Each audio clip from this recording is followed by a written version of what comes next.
हाँ ठीक, क्योंकि और दूसरा आएगा ना, उसमें पोलिंग नहीं आएगा, क्योंकि ये हमारा प्रीमियर मैसेज है।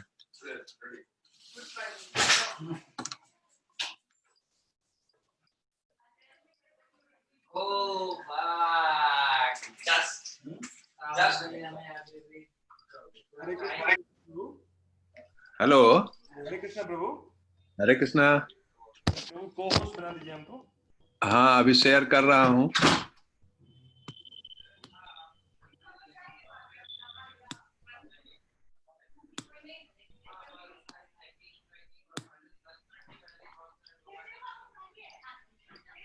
गया?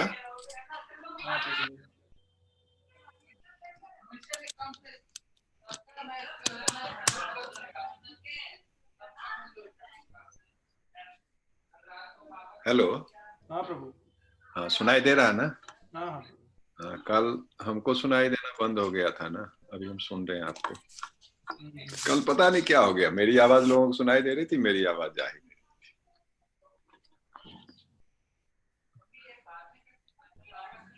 ठीक, आपको मिल गया ना? हाँ प्रभु। अभी क्या करेंगे, पहले क्वेश्चन आंसर करेंगे? पता नहीं, लोग आएंगे, किसी को पूछना होगा तो पूछ लेंगे, देख लेते हैं। 6:55 से कीर्तन स्टार्ट कर देंगे 5 मिनट बाद।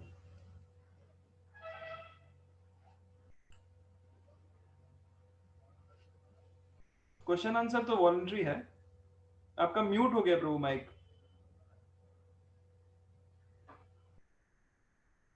प्रभु आपका माइक नहीं। हाँ, आप भजन शुरू कर दीजिएगा 5 मिनट में, और क्वेश्चन आंसर लास्ट में। हेलो। 7:05 तक जनरली लोग आ जाता है, 80-90 लोग। हाँ नहीं, भजन तो 5 मिनट पहले शुरू कर दीजिएगा ना। हाँ, 6:55। क्वेश्चन आंसर का छोड़ देते हैं, एंड में ही किसी को पूछना होगा तो अभी पूछ लेगा, 5 मिनट है। हाँ ठीक है।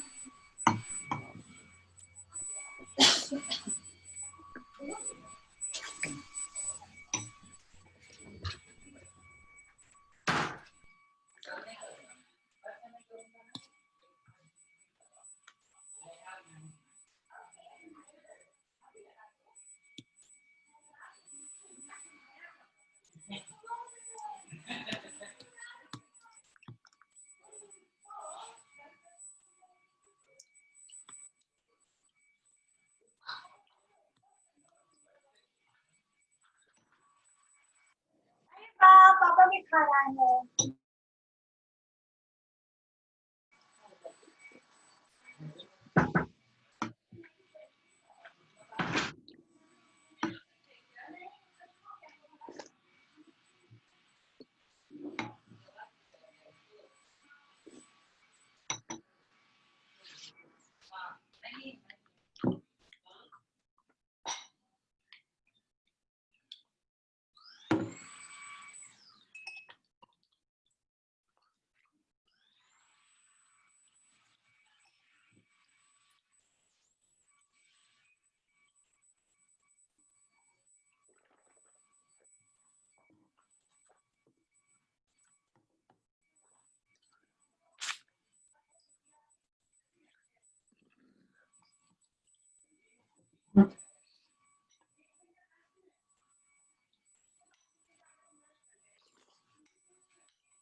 हरे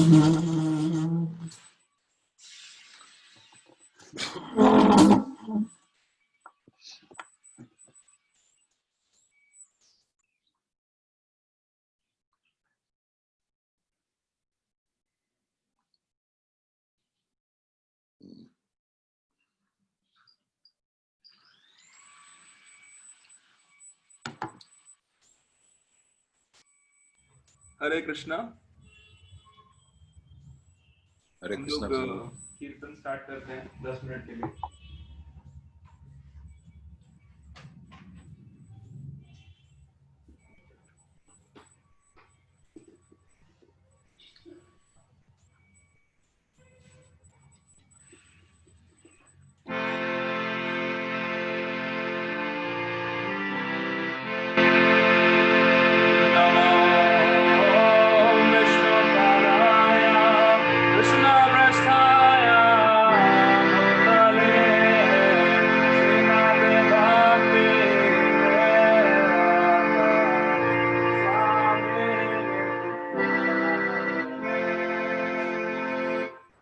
एक मिनट रुकिएगा, मुझे एक इम्पोर्टेंट कॉल आ रहा है। एक मिनट।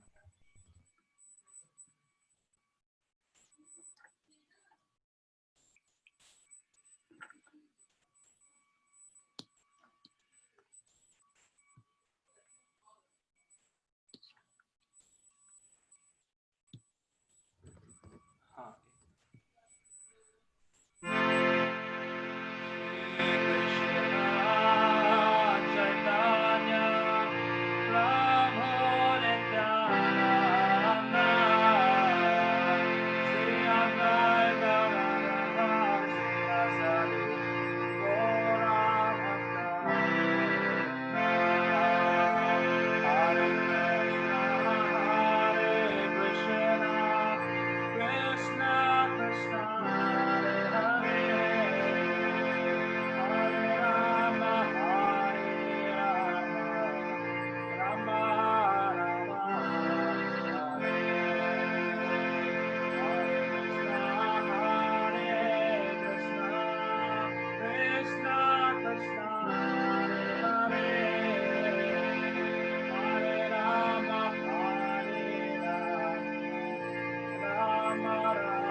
हरे कृष्णा सुनंतु। यस प्रभु। हरे कृष्णा। ओम अज्ञानतिमिरान्धस्य ज्ञानाञ्जनशलाकया चक्षुरुन्मीलितं येन तस्मै श्रीगुरुवे नमः। हे कृष्ण करुणा सिन्धु दीनबन्धु जगत्पति गोपेश गोपिका कांत राधा कांत नमस्तुते। तप्त कांचन गौरांगी राधे वृंदावनेश्वरी वृषभानुसुते देवी प्रणमामि हरिप्रिये। जय श्री कृष्ण चैतन्य प्रभु नित्यानंद श्री अद्वैत गदाधर श्रीवासादि गौर भक्तवृंद।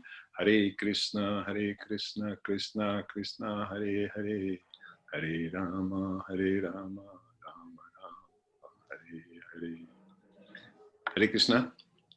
तो 6 दिन समाप्त हुए, 1/3 रास्ता हम लोगों ने चल लिया, अब 2/3 बचा है। आज 7वां दिन है, 7वां कदम। तो हम लोग आज कर्म योग, जैसा कि हमने बताया, गीता में कुल 18 अध्याय हैं, 700 श्लोक हैं कुल। 700 श्लोक को 18 अध्याय में बांटा गया है। तो शुरू के 6 अध्याय को कर्म योग से जाना जाता है, और फिर बीच वाले 6 अध्याय को भक्ति योग, और अंतिम 6 अध्याय को ज्ञान योग। लेकिन सारे अध्यायों में ही कर्मयोग, ज्ञान योग, भक्ति योग आदि सभी की चर्चा है।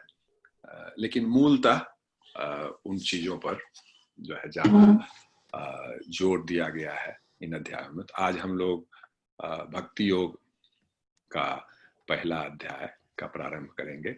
कल जो 6ठे अध्याय का हम लोग रिकैप करेंगे, जो कल हम लोगों ने अष्टांग योग में देखा, जो अष्टांग योग में कैसे हम लोग आगे बढ़ सकते हैं। अष्टांग योग के 8 अंगों की का हम लोगों ने चर्चा की।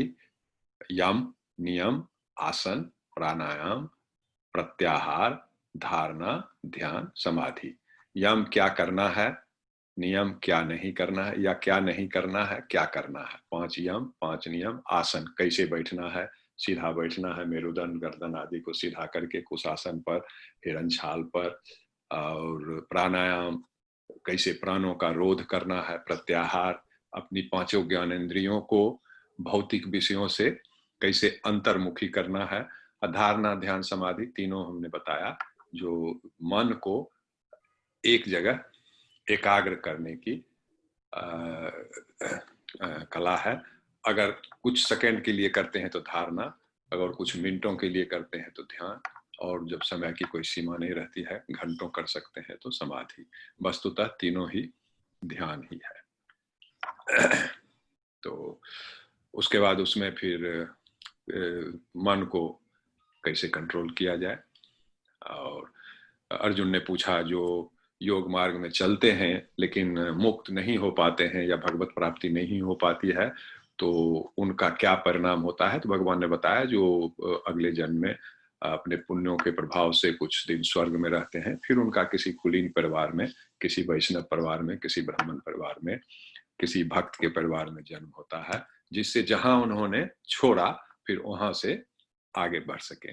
फिर अर्जुन बोलते हैं, जो ये अष्टांग योग में भी जो मन का कंट्रोल आपने बोला, ये तो मन की गति, वायु को कंट्रोल किया जा सकता है, लेकिन मन को कंट्रोल करना बहुत ही मुश्किल है। तो फिर भगवान ने जो है भक्ति योग का ही उसको अनुपालन करने के लिए कहा। अब हम लोग 7वें चैप्टर में चलेंगे। 7वां चैप्टर बहुत ही महत्वपूर्ण चैप्टर है, इसलिए इसमें थोड़ा सा ज्यादा श्लोकों की हम लोग चर्चा करेंगे, इसलिए थोड़ा सा गति हम लोग तेज रखेंगे। नेक्स्ट प्रभु।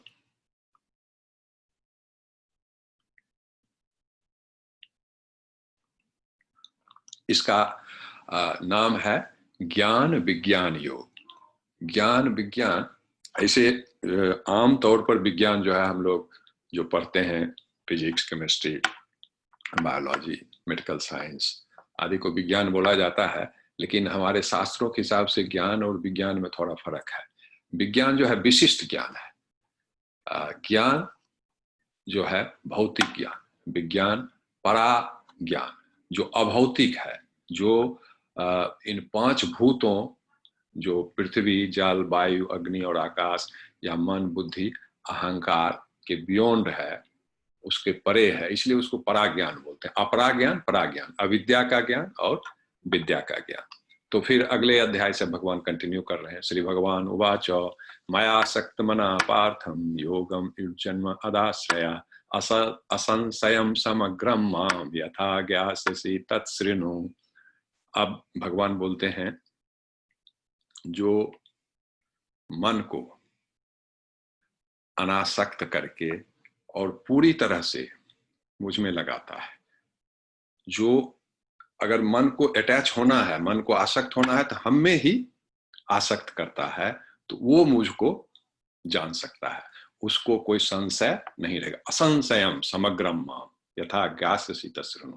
हे अर्जुन सुनो, जो मन को हम में आसक्त करता है, हम में ही हमेशा लगाता है, तो वो मुझको पूरी तरह से जानता है, इसमें कोई संशय नहीं है। ये देख रहे हैं योगी जो है, ये इनके हृदय में भगवान कृष्ण का जो है मूर्त है।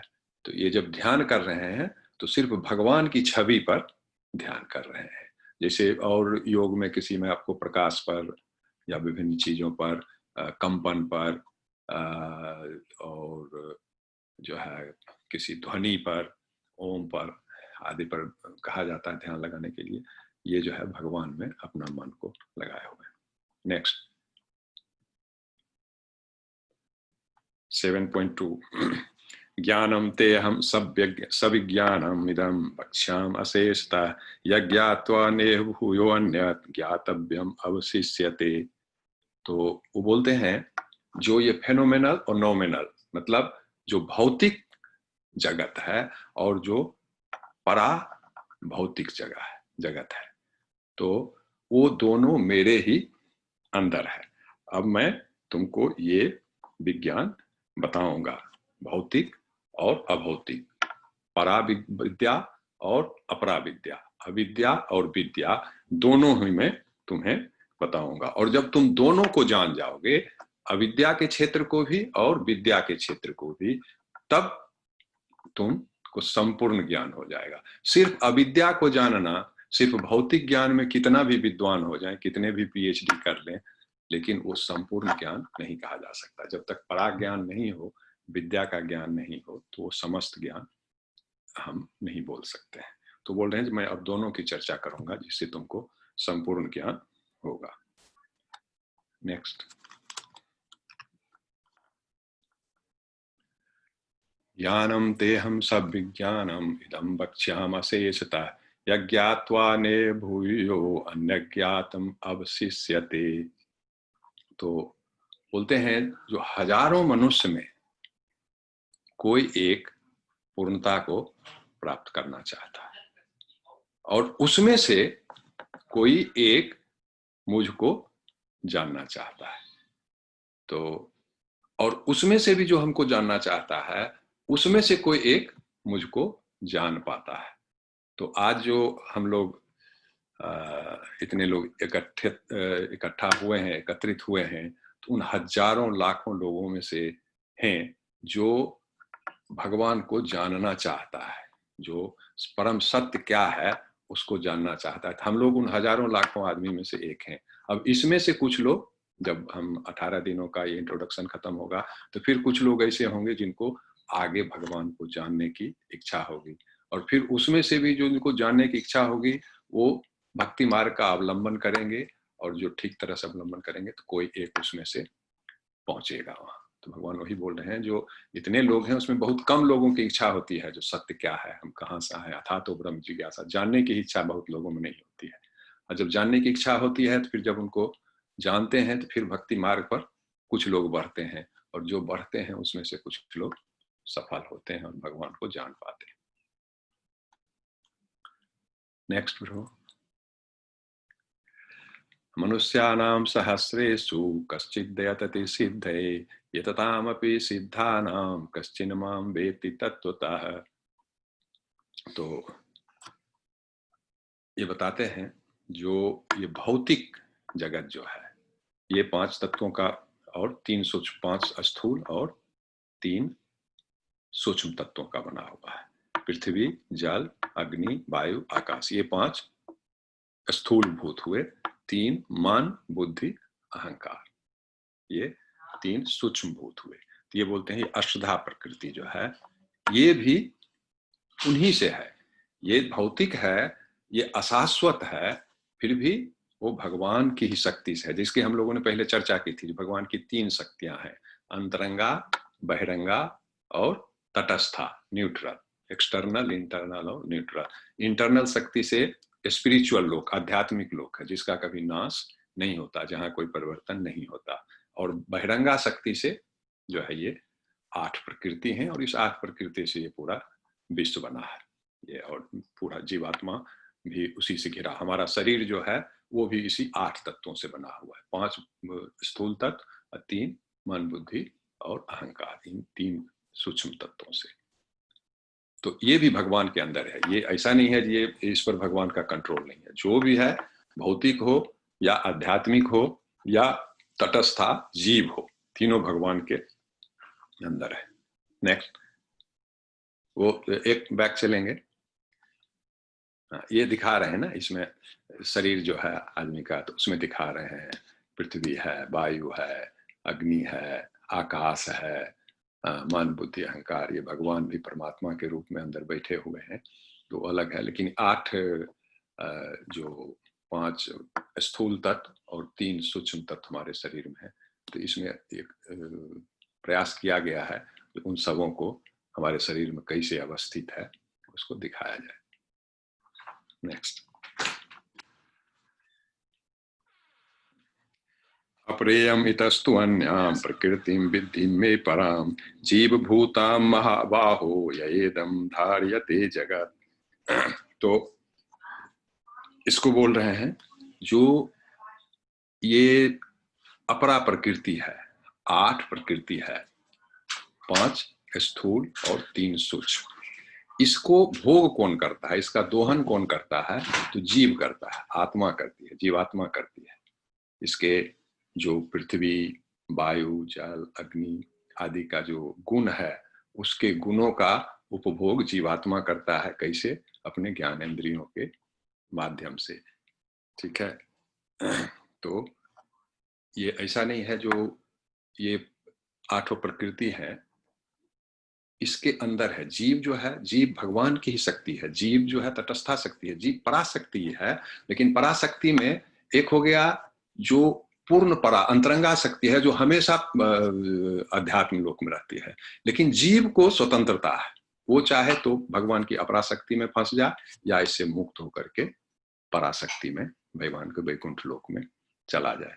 तो इसीलिए यहाँ जीव प्रकृति का दोहन करता है, प्रकृति को एक्सप्लॉइट करता है, प्रकृति के गुणों का। इससे अन्न पानी जो है, अन्न उपजाता है, फल उपजाता है, खाद, और इससे माइनिंग करता है, इससे डिफरेंट चीज निकाल के इसका दोहन करता है। लेकिन क्या होता है, कालांतर में खुद इससे फंस जाता है। जबकि आत्मा पराशक्ति है भगवान की, फिर भी जो ये माया शक्ति है भगवान की, जो अपराशक्ति है, दोहन करते करते और फिर उसमें बंध जाता है। नेक्स्ट करो।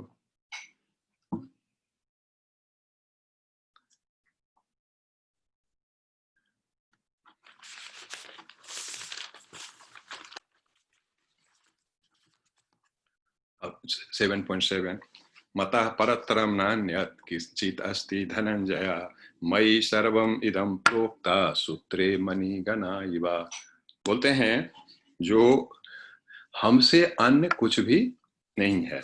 जो भी भौतिक और अभौतिक, जो भी स्पिरिचुअल, आध्यात्मिक हो या भौतिक हो, हे अर्जुन, हे धनंजय, वो सब हम में ही है। जैसे एक धागा में मोती गुथा हुआ हो, तो मोती दिखने में अलग अलग है, लेकिन उस सब के अंदर जो है धागा एक ही है, सबों को एक सूत्र में बांधने वाला। यहाँ देख रहे हैं ना, ये जैसे भगवान है और ये सूत्र निकला हुआ, और उसमें सारे चीज हैं, जो भी हैं, जितने प्लेनेट्स हैं और जो भी भौतिक पदार्थ हैं या अभौतिक हैं, आध्यात्मिक लोक हैं इधर, तो वो सब उसी धागे से जुड़े हुए हैं। भगवान से मुक्त या भगवान से स्वतंत्र कुछ भी नहीं है, चाहे अभौतिक हो या भौतिक हो। इसलिए बोलते हैं मयि सर्वम इदम प्रोक्तम सूत्रे मणिगणा इव। जैसे एक सूत्र में, एक धागे में मोतियों को गूंथ दिया जाता है, तो मोती अलग अलग नजर आते हैं, लेकिन उसके अंदर एक सूता है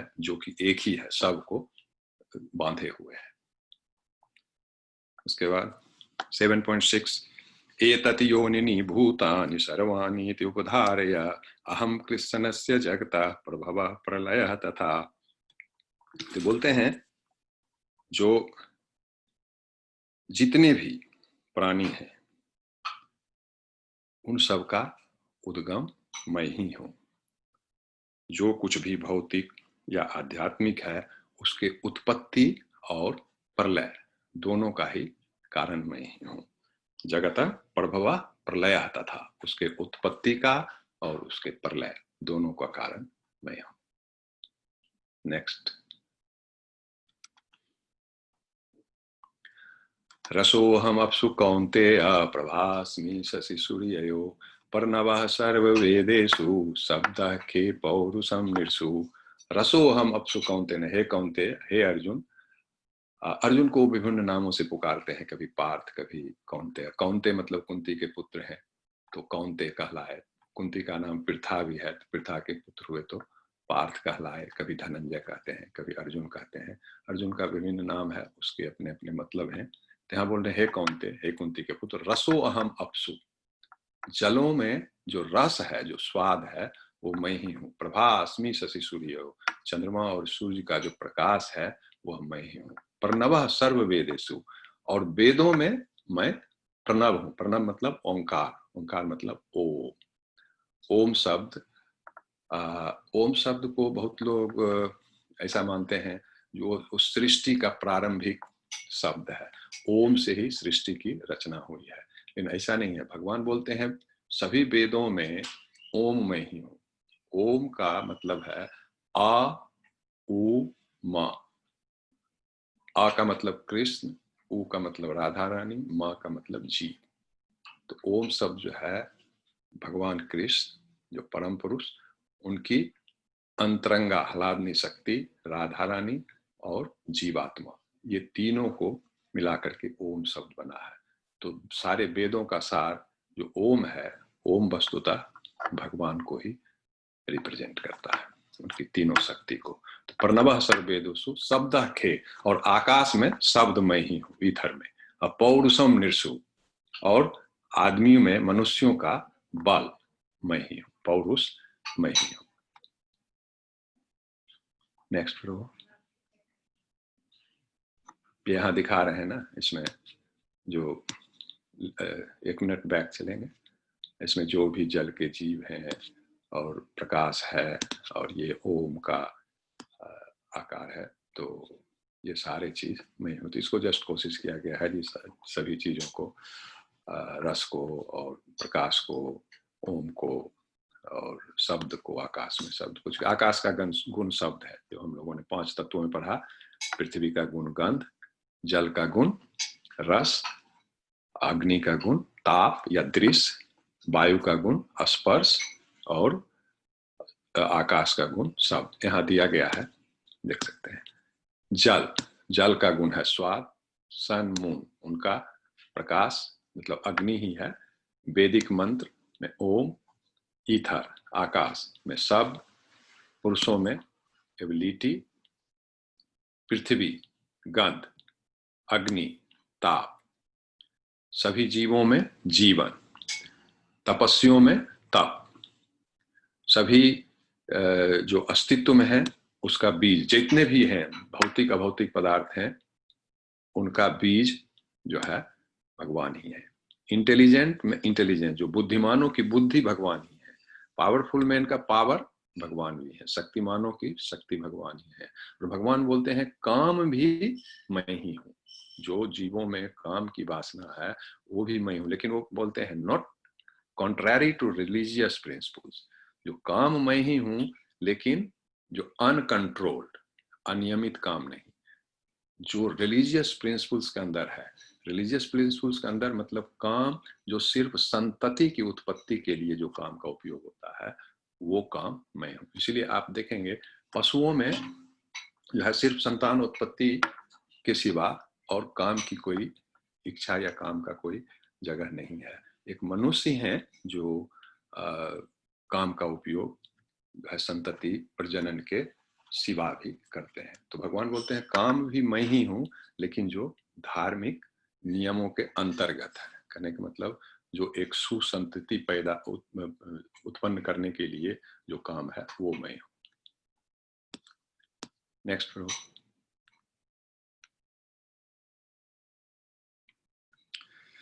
ये चैव सात्विका भावा राजसा तामसा चये मत्ते वेति तान विद्धि न त्वहम तेषु ते मयि।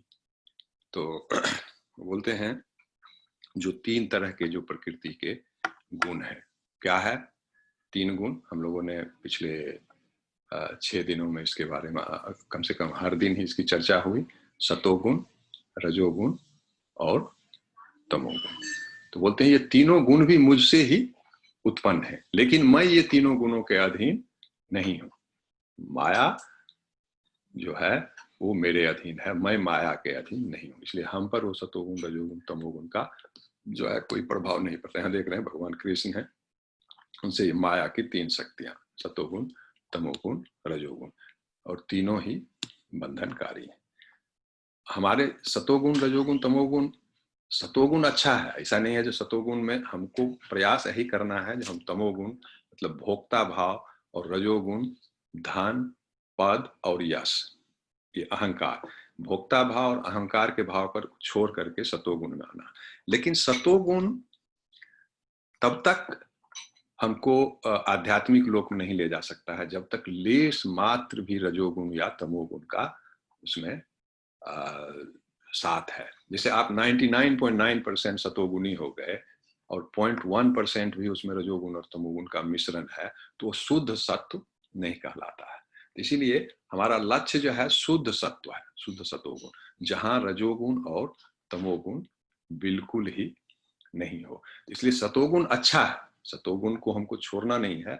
हमारी जो हमारा प्रयास होगा सतोगुण में ही स्थित होने का, तो धीरे धीरे हम भोक्ता भाव को कम करेंगे, तमोगुण कम होगा। फिर धीरे धीरे अहंग भाव को कम करेंगे, धन, पद और यश की इच्छा कम होगी, तो रजोगुण कम होगा। ये दोनों को शून्य करना है, तब हम शुद्ध सत्व में उपस्थित होंगे, तब हम भगवान के लोक में जाने के अधिकारी हो सकते हैं। शुद्ध सत्व 100% सत्व। 7.30 त्रिवी गुणमय भाव ये भी सर्वम इदम जगत मोहितम नाभिजानाति मामेभ्यः परम अव्ययम। लेकिन जो कुछ लोग हैं वो इन चीजों को नहीं समझ पाते हैं। क्या नहीं समझ पाते हैं? जो ये प्रकृति 5 चीजों की बनी है, 5 भूतों की, पृथ्वी, जल, अग्नि, वायु, आकाश, ये पांचों के 5 गुण हैं। हमारी 5 ज्ञानेंद्रिय हैं, और ये 5 ज्ञानेंद्रिय उस 5 विषयों के गुण को भोग करती हैं। और वो तीनों में जो 5 भूतों में 3 शक्तियां हैं, तमोगुण, रजोगुण और सतोगुण की शक्तियां हैं, वो उनको बांधती हैं। ये लोगों के समझ में नहीं आता है। तो और जो इन तीनों चीज को नहीं समझेंगे वो भगवान को समझने की कोशिश ही नहीं करेंगे। वो मोहित रहते हैं, इन तीनों गुणों से मोहित रहते हैं। मोहित रहते हैं मतलब आवृत रहते हैं, और उनको सत्य दिखाई देने का प्रश्न नहीं उठता। इसलिए अगर हम परम सत्य को जानना चाहते हैं तो इन गुणों से बाहर जाना पड़ेगा, क्योंकि ये माया के अधीन है। जब तक माया के अधीन रहेंगे तब तक हम भगवान के दर्शन नहीं कर सकते। माया को उन्होंने भेजा इसलिए है, जो आवृत करने के लिए लोगों को, ज्ञान को। नेक्स्ट प्रभु।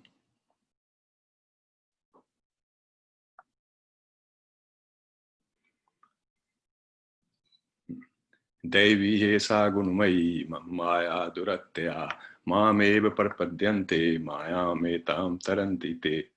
तो बोलते हैं जो मेरी पराशक्ति है और ये अपराशक्ति है, तो इस अपराशक्ति को पार करना बहुत मुश्किल है। क्योंकि भगवान की ही पराशक्ति भी है, भगवान की ही अपराशक्ति भी। माया भी उन्हीं की एक शक्ति है, तो माया भी उतनी ही ताकतवर है जितना कि उनकी अंतरंगा शक्ति ताकतवर है।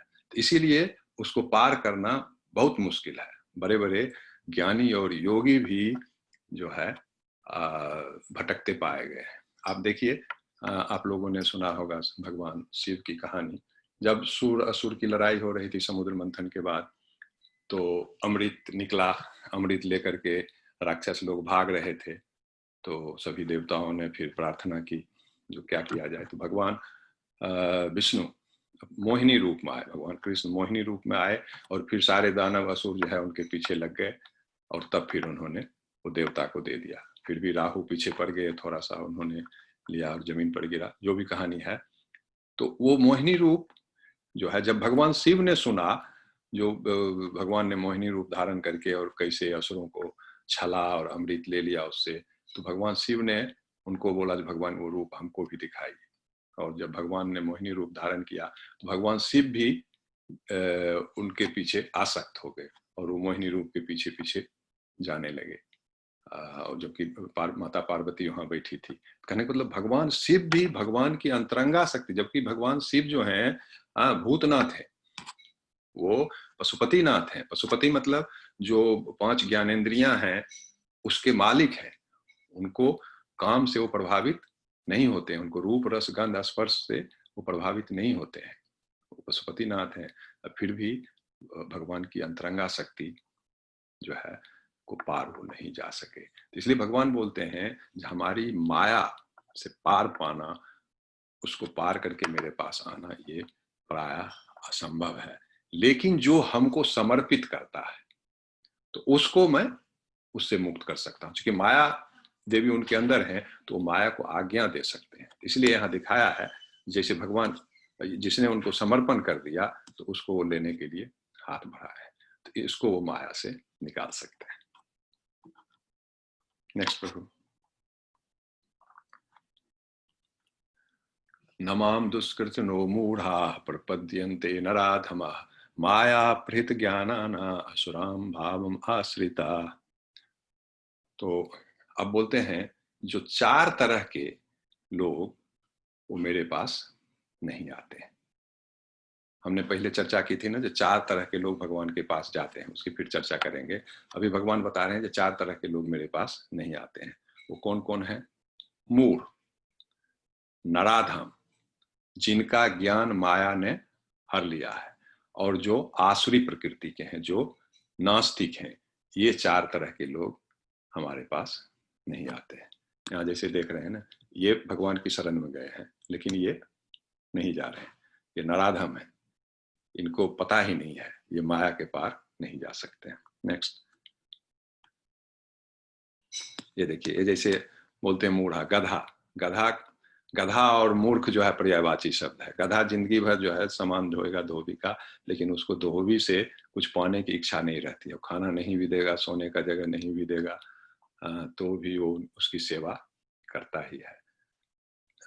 ये देखिए, ये जो है चैतन्य महाप्रभु और नित्यानंद प्रभु हैं, और ये उनके समय में जगाए मधाए करके 2 आसुरी प्रवृत्ति के लोग थे। उनको उन्होंने बोला कि तुम हरे कृष्ण महामंत्र जपो, तो इन्होंने नित्यानंद प्रभु का सर फोड़ दिया और भगवान बहुत नाराज हुए चैतन्य महाप्रभु। फिर उन्होंने अपना सुदर्शन चक्र बुलाया इन लोगों को मारने के लिए, लेकिन नित्यानंद प्रभु बोले कि नहीं, आप जो है करुणा के अवतार हैं, आप नाम संकीर्तन देने के लिए आए हैं, लोगों को मुक्त करने के लिए, आप शस्त्र नहीं उठा सकते। जो चैतन्य महाप्रभु ने शस्त्र नहीं उठाया और उन्होंने ये महामंत्र सभी को दिया, चाहे जो भी हो, स्त्रियों को भी, पशुओं को भी दिया, और जो चांडाल थे उनको भी दिया। तो इसको जो है नित्यानंद प्रभु ने बोला नहीं, इनको मृत्युदंड मत दीजिए। और फिर ये लोग भी भक्त बने बाद में। ये देखिए रावण है, ये जो है शिव जी की पूजा कर रहे हैं। तो इस तरह से जो 4 तरह के लोग जो आसुर हैं, इसको असुर माना जाता है ना, ये आसुरी हैं, नास्तिक हैं, ये भगवान की विष्णु की को मानते ही नहीं है। जो ये रावण ही मानता है जब हमसे शक्तिशाली कोई नहीं है, शिव जी से वरदान लेके अपने को सबसे शक्तिशाली समझते हैं। जो भगवान विष्णु को, भगवान कृष्ण को नहीं मानते हैं तो उनको असुर बोलते हैं। सुर और असुर, जो भगवान को मानते हैं आस्तिक, जो नहीं मानते हैं नास्तिक या असुर, और जो मानते हैं वो सुर। नेक्स्ट,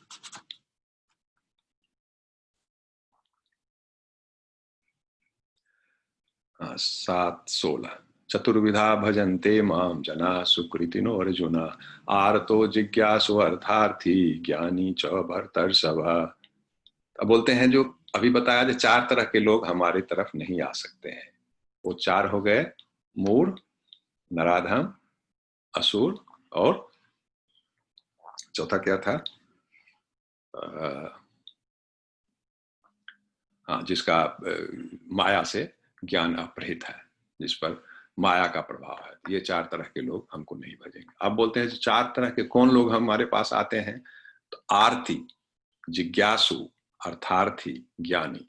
आर्ति मतलब जिसको बहुत दुख है, घोर दुख में है, तब वो भगवान की शरण में जाता है। जब कोई सहारा इस दुनिया में नहीं मिलता है, कोई सगा संबंधी, कोई मनुष्य, कोई सरकार, कोई हेल्प नहीं करता है, जब महा दुख की स्थिति में आदमी होता है, जहां कोई उसको बचाने वाला नहीं है, तब वो आदमी जो है भगवान की शरण में जाता है। छोटे मोटे दुखों में जब उसका कोई न कोई समाधान मिल जाता है सगे संबंधियों से, तो वो मनुष्य भगवान की शरण में नहीं जाता है। अर्थार्थी, जो बिल्कुल निर्धन हो गया है, धन चाहिए, तो वो जाता है।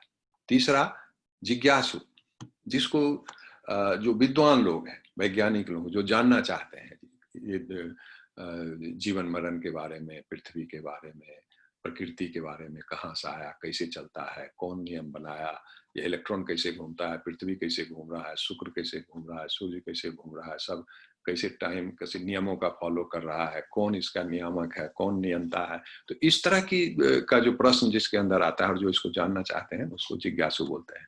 तो जिज्ञासु भी भगवान की तरफ जाते हैं, चूंकि उनको जानने की इच्छा होती है।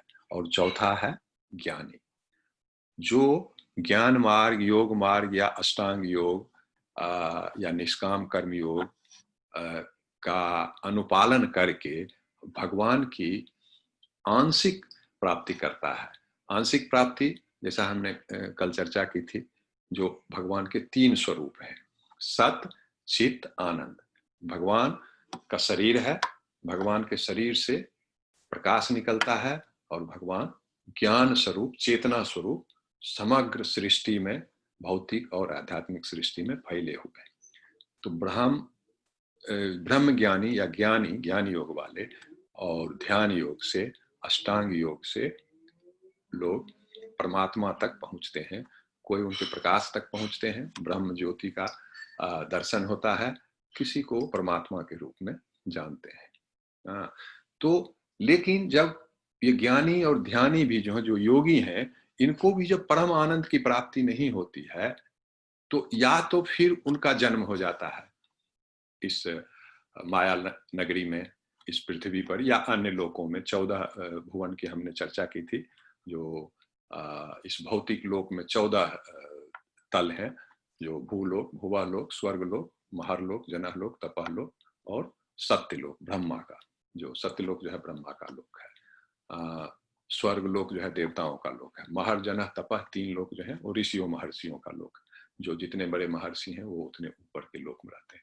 भुवा लोक जो है पितरों का लोक है। जब हमारी मृत्यु होती है और हम अपने संस्कार के अनुसार प्रतीक्षा करते हैं अगले जन्म के लिए, तो भुवा लोक में पितर रहते हैं। नीचे के लोक का वर्णन किया था, तल, वितल, सुतल, तलातल, महातल, रसातल, पताल। तो वो लोग जो है असुरों का, जो भगवान को नहीं मानते हैं, बहुत ही पावरफुल होते हैं, लेकिन वो भगवान को नहीं मानते हैं। और इन लोगों में सूर्य की रोशनी नहीं जाती है।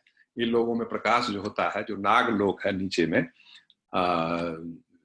पताल में भी नागलोक है और पताल के ऊपर भी महातल में भी है।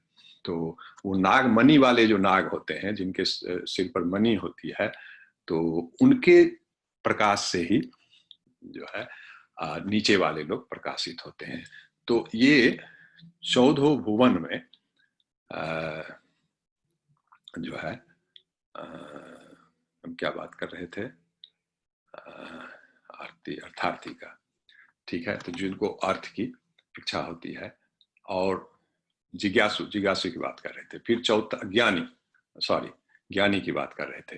तो जो ज्ञानी हैं वो परमात्मा को जानते हैं, माने ये 14 लोकों के बियॉन्ड भगवान का जो शरीर से प्रकाश निकलता है, जिसको ब्रह्म ज्योति बोलते हैं, उसमें बहुत दिन तक घूमते हैं। लेकिन फिर उसमें जब उनको आनंद नहीं आता है, तो या तो पुनर्जन्म ले लेते हैं, या तब उनको अनुभव होता है जो परम सत्य तक नहीं पहुंचे हैं, नहीं तो ऐसा नहीं हो सकता है। तब फिर वो भगवान की खोज करते हैं, और जब उनको साक्षात हाथ पैर वाले, आंख मुंह नाक कान वाले भगवान का जब दर्शन होता है, तब उनके लोक में जो है वो आनंद जो है इनफाइनाइट है, अनंत है, और एवर चेंजिंग, हमेशा परिवर्तन होते रहता है। आज एक आनंद है तो कल दूसरा है, परसों तीसरा है, उसका कोई अंत नहीं है। तो इसीलिए ज्ञानी जो है वो भी भगवान की शरण में जाते हैं। जब वो नीचे आते हैं फिर उनको लगता है कि नहीं, वो माया नगरी में तो सुख है ही नहीं, यहाँ फिर परिवर्तन, फिर जीवन मृत्यु जरा व्याधि, तो उनको ये समझ में आ जाता है कि यहाँ नहीं है। तब फिर वो खोजते हैं कि नहीं, हम परम सत्य तक नहीं पहुंचे हैं, आंशिक सत्य को, चूंकि जो परमात्मा को और ब्रह्म को जानते हैं वो आंशिक सत्य को जानते हैं। जब तक भगवान को नहीं जान लेते, जब तक कि उनकी जो आनंद स्वरूप है वो, उनमें परमात्मा भी है ब्रह्म भी है, चूंकि परमात्मा और ब्रह्म उन्हीं के शरीर से निःसृत चेतना और प्रकाश है, भगवान स्वयं नहीं है। तो ज्ञानी जो है भगवान के बारे में जानने की कोशिश करते हैं। नेक्स्ट प्रभु। नेक्स्ट, अब ये इसमें कुछ दिखाया, जैसे ये देखिए, ये गजग्राह की कहानी आप लोग जानते हैं, जो गजेंद्र को जब ग्राह ने उनका पैर पकड़ लिया, जब अपने फैमिली के साथ गए थे जल क्रीड़ा के लिए, तो फिर जब बहुत देर तक युद्ध होता रहा और ग्राह ने उनका पैर नहीं छोड़ा, तब ये गजेंद्र जो है हरि को याद करते हैं, और तो भगवान आकर के ग्राह को मारते हैं। ये इनका है द्रौपदी का, जब इनका चीर हरण करते हैं कौरव, तो फिर वहाँ ये बहुत प्रार्थना करते हैं, भीष्म द्रोणाचार्य कृपाचार्य भीम आदि, और कोई इनको रक्षा में नहीं आता है, तब कृष्ण को याद करते हैं, और कृष्ण जो है इनको वस्त्र प्रदान करते हैं, और ये वस्त्र हरण करते करते लोग जो शासन वगैरह थक जाते हैं, लेकिन वस्त्र खत्म नहीं होता है। तो ये भी आरती में आए। ये ध्रुव महाराज हैं, आप जानते होंगे ये कहानी, उत्तानपाद राजा थे, उनकी दो पत्नी थी, सुनीति और सुरुचि। तो एक सुनीति का लड़का ध्रुव और सुरुचि का उत्तम, लेकिन सुरुचि दूसरी पत्नी थी, वो उसको ज्यादा मानते थे, तो उत्तानपाद ने उत्तम को अपने गोदी में बैठाया, ध्रुव बैठना चाहा तो नहीं बैठाया, बोले नहीं, वो सुरुचि ने हटा दिया उसको। तो ध्रुव महाराज जो है बहुत दुखी हुए, फिर उनकी माँ ने बताया ठीक है तुमको भगवान की भक्ति करनी पड़ेगी, तभी जाकर के तुमको ये राज्य प्राप्त हो सकता है। तो ध्रुव महाराज भी हाँ, जब भगवान मिले तो फिर उनकी सारी इच्छा खत्म हो गई, लेकिन उन्होंने तपस्या मूलतः शुरू की थी अर्थार्थी वो साम्राज्य के लिए। ये देख रहे हैं, ये सुग्रीव जी हैं जो भगवान राम के पास आए, क्योंकि भगवान ये बाली उनका भाई, इनको मारपीट के राज भी छीन लिया था, इनकी पत्नी का भी हरण कर लिया था, तो सुग्रीव आए हुए हैं भगवान के पास। तो ये भी अर्थार्थी की ही श्रेणी में आते हैं। ये देखिए, ये हैं सुखदेव महाराज और परीक्षित महाराज। परीक्षित महाराज का कहानी आप लोग जानते होंगे, ये जो पांडु वंश के अंतिम द्वापर में अंतिम राजा थे, उसके बाद तो कलयुग, इन्हीं के समय में कलयुग आया। तो परीक्षित महाराज जो है एक बार एक ऋषि के गले में सांप लटका दिए थे, तो फिर वो ऋषि के पुत्र ने, श्रृंगी ऋषि थे ना, उन्होंने इनको श्राप दे दिया, 7 दिन के अंदर तुम्हारी मृत्यु हो जाएगी। तो फिर परीक्षित महाराज का हुआ जब 7 दिन में मर जाएंगे तो क्या करें, तो इनको विद्वानों ने सलाह दिया आप भागवतम सुनिए। तो फिर ये सुखदेव महाराज से भागवतम सुने, 7 दिन इन्होंने पूरे 18,000 श्लोक हैं भागवतम में, तो भागवतम का इन्होंने श्रवण किया और फिर ये मुक्त हुए। तो ये ज्ञानी के श्रेणी में आए। ये हैं जो यहाँ पर सौनक ऋषि और सूत गोस्वामी जो यहाँ थे, जब सुखदेव महाराज सुना रहे थे भागवतम की कथा, तो उसमें कुछ ऋषियों ने सुना था, तो फिर बाद में वो सभी ऋषियों को लेकर के नैमिषारण्य में भागवतम सुना रहे हैं सूत गोस्वामी, और सौनक ऋषि भी हैं। तो ये भी जो है जिज्ञासु और ज्ञानियों की श्रेणी में आते हैं। ये भी एक कहानी है जो सुखदेव जब अपनी माता के गर्भ में थे, तो माता के गर्भ से निकल ही नहीं रहे थे। वो सुखदेव महाराज ऑलरेडी ज्ञानी थे, वो बोलते थे नहीं, मैं जैसे ही बाहर जन्म लूंगा तो फिर मैं माया में फंस जाऊंगा, फिर मैं जो है आगे नहीं बढ़ पाऊंगा। तो ये जन्म ही नहीं लेते, बहुत सालों तक ये मातृगर्भ में रहे, तो फिर भगवान स्वयं आए और इनको बोले जो नहीं तुम जन्म लो, तब जा करके इन्होंने जन्म लिया। फिर इसकी भी कहानी है कैसे जन्म लिए और इनका नाम क्यों सुखदेव गोस्वामी पड़ा, उसकी कभी बाद में चर्चा करेंगे। नेक्स्ट।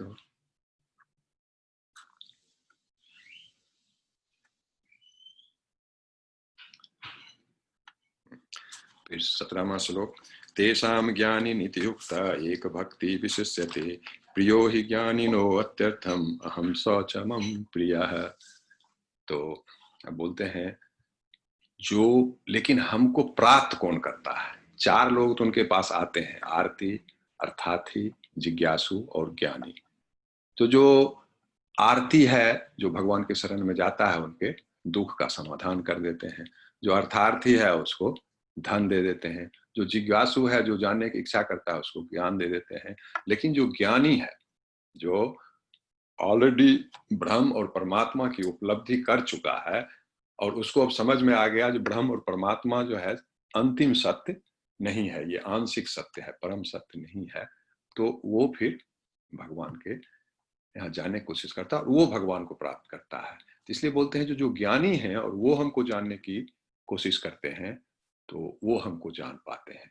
इसलिए बोलते हैं जो ज्ञानियों को, ज्ञानी जो है हमको बहुत प्रिय है, मैं उनको प्रिय हूँ और वो हमको बहुत प्रिय है।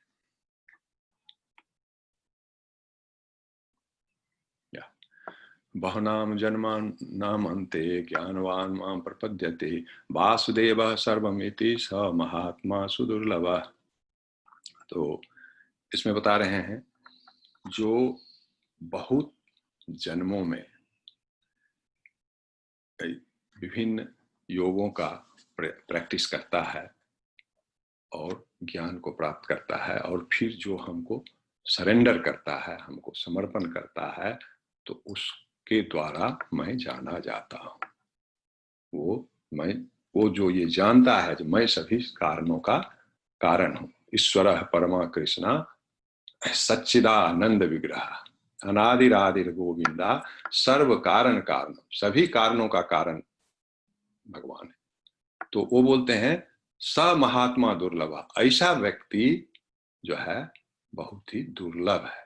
ऐसा व्यक्ति बहुत ही दुर्लभ है। जो हम लोगों ने देखा पिछले हजारों लोगों में से कोई एक आदमी भगवान को जानने की कोशिश करता है और उसमें से कोई एक भक्ति मार्ग पर आगे बढ़ता है और उसमें से कोई एक भगवान को जान पाता है। तो वही बोल रहे हैं जो बहुत जन्मों तक प्रैक्टिस करने के बाद कोई एक आदमी जो हमको पूर्ण रूप से समर्पण करता है, भक्ति मार्ग में आता है और मुझको जान पाता है। और इस तरह का महात्मा, इस तरह का साधु उतने आसानी से नहीं मिलते हैं। नेक्स्ट 720 बोलते हैं जिनका बुद्धि मारी गई है, जो भौतिक चीजों में लिप्त हैं, जिनको भौतिक प्राप्ति चाहिए, तो वो जो है किसकी पूजा करते हैं? देवताओं की पूजा करते हैं। यहाँ देखिए जो दिखा रहे हैं, कुछ लोग ब्रह्मा जी की पूजा कर रहे हैं, कुछ लोग जो है यहाँ शिव की पूजा कर रहे हैं, कुछ लोग तो मनुष्यों की भी पूजा करते हैं प्राप्ति के लिए, भौतिक प्राप्ति के लिए। और ये नीचे देख रहे हैं कुछ लोग भूत प्रेतों की भी साधना करते हैं। देखते होंगे बहुत जो ये डायन वगैरह होती हैं, बीचेज वगैरह, वो लोग भूत प्रेतों की साधना करते हैं। किस लिए? तो कुछ शक्ति प्राप्त करके उन प्रेतों से और लोगों को परेशान करने के लिए। जैसे कुछ कुछ जो ब्लैक मैजिक है ना, काला जादू, वो लोग भूत प्रेत का जो है साधना करते हैं और लोगों को परेशान करते हैं। किसी का उचाटन, वशीकरण, सम्मोहन आदि सब ब्लैक मैजिक की साधनाएं हैं, जिससे आपके दिमाग खराब कर देंगे, किसी के बच्चे को बीमार कर देंगे, किसी को पागल कर देंगे। तो इस तरह की जो तांत्रिक, काला तांत्रिक साधना है, बेवकूफ लोग जो हैं, मूर्ख लोग हैं, वो देवताओं का और मनुष्यों का, भूत प्रेतों की पूजा करके जो है टेम्पोररी गेन के लिए, क्षणिक प्राप्ति के लिए ऐसी साधना करते हैं। फिर 7:21 में बोलते हैं, जो मैं परमात्मा के रूप में सभी के हृदय में बसता हूं, और उसका जिसके तरफ विश्वास है, अगर वो देवता की तरफ उसका झुकाव है तो मैं उसकी उसी श्रद्धा को मजबूत कर देता हूं। जो भूत प्रेत की साधना करना चाहता है तो मैं उसकी उसी श्रद्धा को मजबूत कर देता हूं और उसको उसी में आगे बढ़ा देता हूं। तो ऐसा क्यों? वो सही सलाह क्यों नहीं देते हैं? क्योंकि भगवान जो है मनुष्य की रचना ही की है, मनुष्य को स्वतंत्रता दी है, कर्म करने की स्वतंत्रता दी है, और परमात्मा रूप में हमारे अंदर भगवान बैठे हैं हमको हमारी इच्छा की पूर्ति करने के लिए। इसलिए परमात्मा जो है वो ये नहीं देखते हैं कि हमारी इच्छा जो है सही है या गलत है, मैं सही रास्ते पर जा रहा हूँ गलत रास्ते नहीं। परमात्मा ज्ञान स्वरूप है, गवाह स्वरूप है, भगवान के प्रतिनिधि स्वरूप हैं, और आपकी जो इच्छा होगी आपकी इच्छा की पूर्ति में वो मदद करना चाहेंगे। अब उसके चलते आप स्वर्ग जाएं, नरक जाएं, भगवान के पास जाएं। लेकिन जो भगवान की शरण में जाता है, जो संपूर्ण भगवान है, परमात्मा और ब्रह्म तो उनका एक स्वरूप है, उनसे उनका एक एट्रीब्यूट है, उनका गुण है, क्वालिटी है, वो भगवान है। लेकिन जो भगवान की शरण में जाता है तो फिर भगवान उसको उसका ध्यान रखते हैं, जो वो उसकी गलत चीजों को भगवान स्वीकृत नहीं करेंगे, उसको सही मार्ग पर ले जाएंगे। लेकिन परमात्मा ऐसा नहीं करते। तो ही बोलते हैं कि मैं परमात्मा के रूप में सबके अंदर बैठा हूं, और उसकी जैसी इच्छा होती है उसके हिसाब से वो जैसे हमको भजता है मैं भी उसको वैसे ही उसी तरह श्रद्धा उसकी विकसित। पशुओं में ऐसा नहीं है। पशु वगैरह जो है नियम के अनुसार, पशु पक्षी पेड़ पौधे ये सब नियमों का पालन करते हैं। लेकिन मनुष्य को ये स्वतंत्रता दी गई है, जो तुम माया नगरी में रहना चाहते हो या आध्यात्मिक नगरी में लौट के आना चाहते हो, वो तुम्हारी इच्छा है। तुम्हारी जो इच्छा होगी उसकी पूर्ति परमात्मा करेंगे। नेक्स्ट, अब 22 में बोलते हैं, जो यहाँ देखिए बोलते हैं जो देवताओं की भी पूजा करते हैं, और देवता जो उनकी जो क्षणिक इच्छाएं होती हैं देवता जल्दी ही उसकी पूर्ति करते हैं। हम लोगों ने पढ़े ना, छिपरे ही मानुषे लोके, जो मनुष्य, चूंकि देवता बहुत जल्दी प्रसन्न होते हैं और हमारी जो भौतिक इच्छा है उसकी पूर्ति करते हैं, इसलिए मनुष्य लोग देवता की तरफ आकर्षित होते हैं। लेकिन बोलते हैं देवता भी कोई अपने घर से कुछ नहीं देते हैं, देवताओं को भी जो मिलता है वो हमसे ही मिलता है। चूंकि सारा भौतिक जो है उस पर भी कंट्रोल भगवान का ही है। ईशावास्यम इदम सर्वम यत् किंची जगत्याम जगत, इस उपनिषद का पहला सूत्र की चर्चा हम लोगों ने पहले भी की है। ईशावास्यम इदम सर्वम यत् किंची जगत्याम जगत तेन त्यक्तेन भुंजी था माँ गिरधा कस्यस विद्धनम। तो सारा चीज भगवान का है, इसलिए देवता कुछ अपने तरफ से नहीं दे सकते हैं। यहाँ देखिए वो देवता लोग को दिखाया जा रहा है, सभी जो है सुबह सुबह ब्रह्म मुहूर्त में उठ करके और सभी भगवान की जो है प्रार्थना करते हैं। यहाँ देखिए शिव जी हैं पीछे में, सभी इंद्रादि देव जो है सब उनको नमस्कार कर रहे हैं। ब्रह्म संहिता में बहुत ही अच्छा सभी देवताओं के बारे में दिया गया है। जैसे गणेश जी के बारे में ब्रह्मा जी ने लिखा है, यह पाद पल्लव जुगे विनघाय कुंभो द्वंद्वो प्रणाम समय सुगनाधिराजा विघ्नान विहंतुम अलमस्य जगत तरस्या गोविंदम आदि पुरुषम तमहम भजामि। हे आदि पुरुष भगवान, हे गोविंद, मैं आपको प्रणाम करता हूँ, आपका भजन करता हूँ। भगवान जो गणेश जो देवता हैं, जो सभी लोगों के दुखों को दूर करते हैं, हाँ, जो विघ्न को दूर करने वाले माने जाते हैं, विघ्न कर्ता भी माने जाते हैं, वो भी अपना शीश हर दिन सुबह और शाम आपको झुकाते हैं। वैसे ही सभी देवताओं के बारे में लिखा है। दुर्गा देवी भी जो संसार को चलाती हैं, जो दुर्गम है, जो नियमन करती हैं, वो भी बिना इनकी शक्ति के कुछ नहीं कर सकते हैं। सूर्य के बारे में भी लिखा है, यह चक्षुरे से सविता सकल ग्रह नाम राजा समस्त सुरमूर्ति अशेष सेदा यस आज्ञा प्रवृत्ति संभृत काल चक्रो गोविंदम आदि पुरुषम तमहम भजामि। ये जो सूर्य हैं वो भगवान के आंख की तरह है, और उनके चारों तरफ सारे ग्रह नक्षत्र घूमते हैं। कोई भी बिना सूर्य की आज्ञा के कोई ग्रह नक्षत्र नहीं, सारे उनके कंट्रोल में है। लेकिन वो सूर्य जो है स्वयं भगवान के कंट्रोल में है। बिना भगवान की आज्ञा के सूर्य कुछ भी नहीं कर सकते हैं। इसलिए सारे देवी देवता जो हैं वो भगवान के अधीन हैं, और भगवान के ही रिसोर्स को लेकर के आपको देते हैं। लेकिन जो देवी देवता की पूजा करते हैं, भगवान उसी में उनकी श्रद्धा को स्थित कर देते हैं। और जो यहाँ बताए हैं, जो जिनकी बुद्धि कम है वो देवताओं की पूजा करते हैं और उनको क्षणिक प्राप्ति होती है, उनसे कोई देवी देवता उनको मुक्त नहीं कर सकते। लेकिन जो भगवान की डायरेक्ट भक्ति करते हैं तो वो उसकी भौतिक आवश्यकताओं की भी पूर्ति करते हैं और जो है पारमार्थिक आवश्यकताओं की भी परम मुक्त अवस्था में भी ले जा सकते हैं।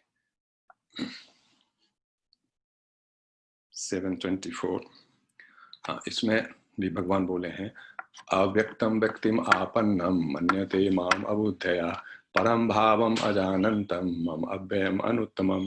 बोलते हैं जो बुद्धिमान नहीं है, मन्यते माम अबुद्धया, जो बुद्धिमान नहीं वो हमको अव्यक्त समझते हैं। मैं व्यक्त हूँ लेकिन वो समझते हैं जो अव्यक्त है। भगवान अव्यक्त भी है, उनका परमात्मा स्वरूप जो है वो निराकार है, उनका ब्रह्म स्वरूप जो है वो निराकार है, उनकी ज्योति स्वरूप जो है उसका कोई आकार नहीं है, उनकी चेतना जो है उसका कोई आकार नहीं है।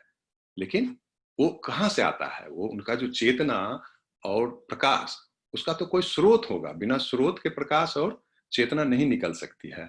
जहां से निकलती है उसकी तरफ लोग देखते ही नहीं है, इसलिए भगवान को नहीं जानते। इसलिए बोलते हैं मैं व्यक्त हूँ, मेरे हाथ पांव मेरा आकार है, लेकिन जो बुद्धिमान नहीं है वो हमारे इस भाव को नहीं समझते। परम भावम अजानंतम मम अव्ययम अनुत्तमम, मैं अव्ययी हूँ, मैं सब में उत्तम परम सत्य हूँ, लेकिन जो मूर्ख हैं वो इसको नहीं समझते। वो समझते हैं जो मैं अव्यक्त हूँ। और जब मैं इस धराधाम पर अपने शरीर में आता हूँ, और श्लोक है आगे इस चैप्टर में नहीं है शायद, तो वो हमारा उपहास भी करते हैं।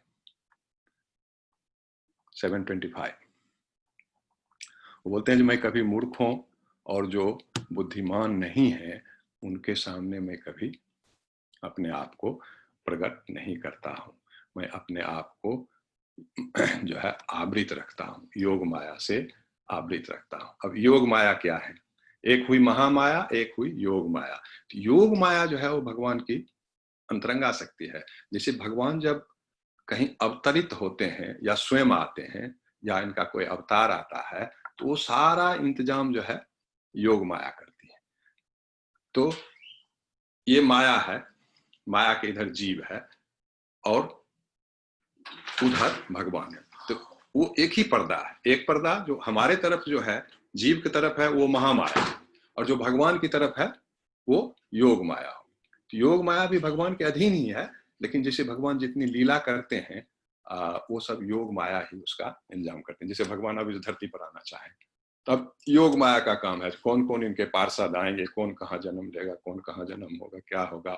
और इसलिए योग माया कभी कभी तो भगवान भी भूल जाते हैं। जसोदा माया जैसे भगवान मक्खन चुराए और उसको बांध दिया उन्होंने उखल में, भगवान कुछ नहीं कर सकते हैं, माने बांध दिया, अब रो रहे हैं, बलराम को बोल रहे हैं बचाओ, कुछ करो, हमको इससे खुलवाओ।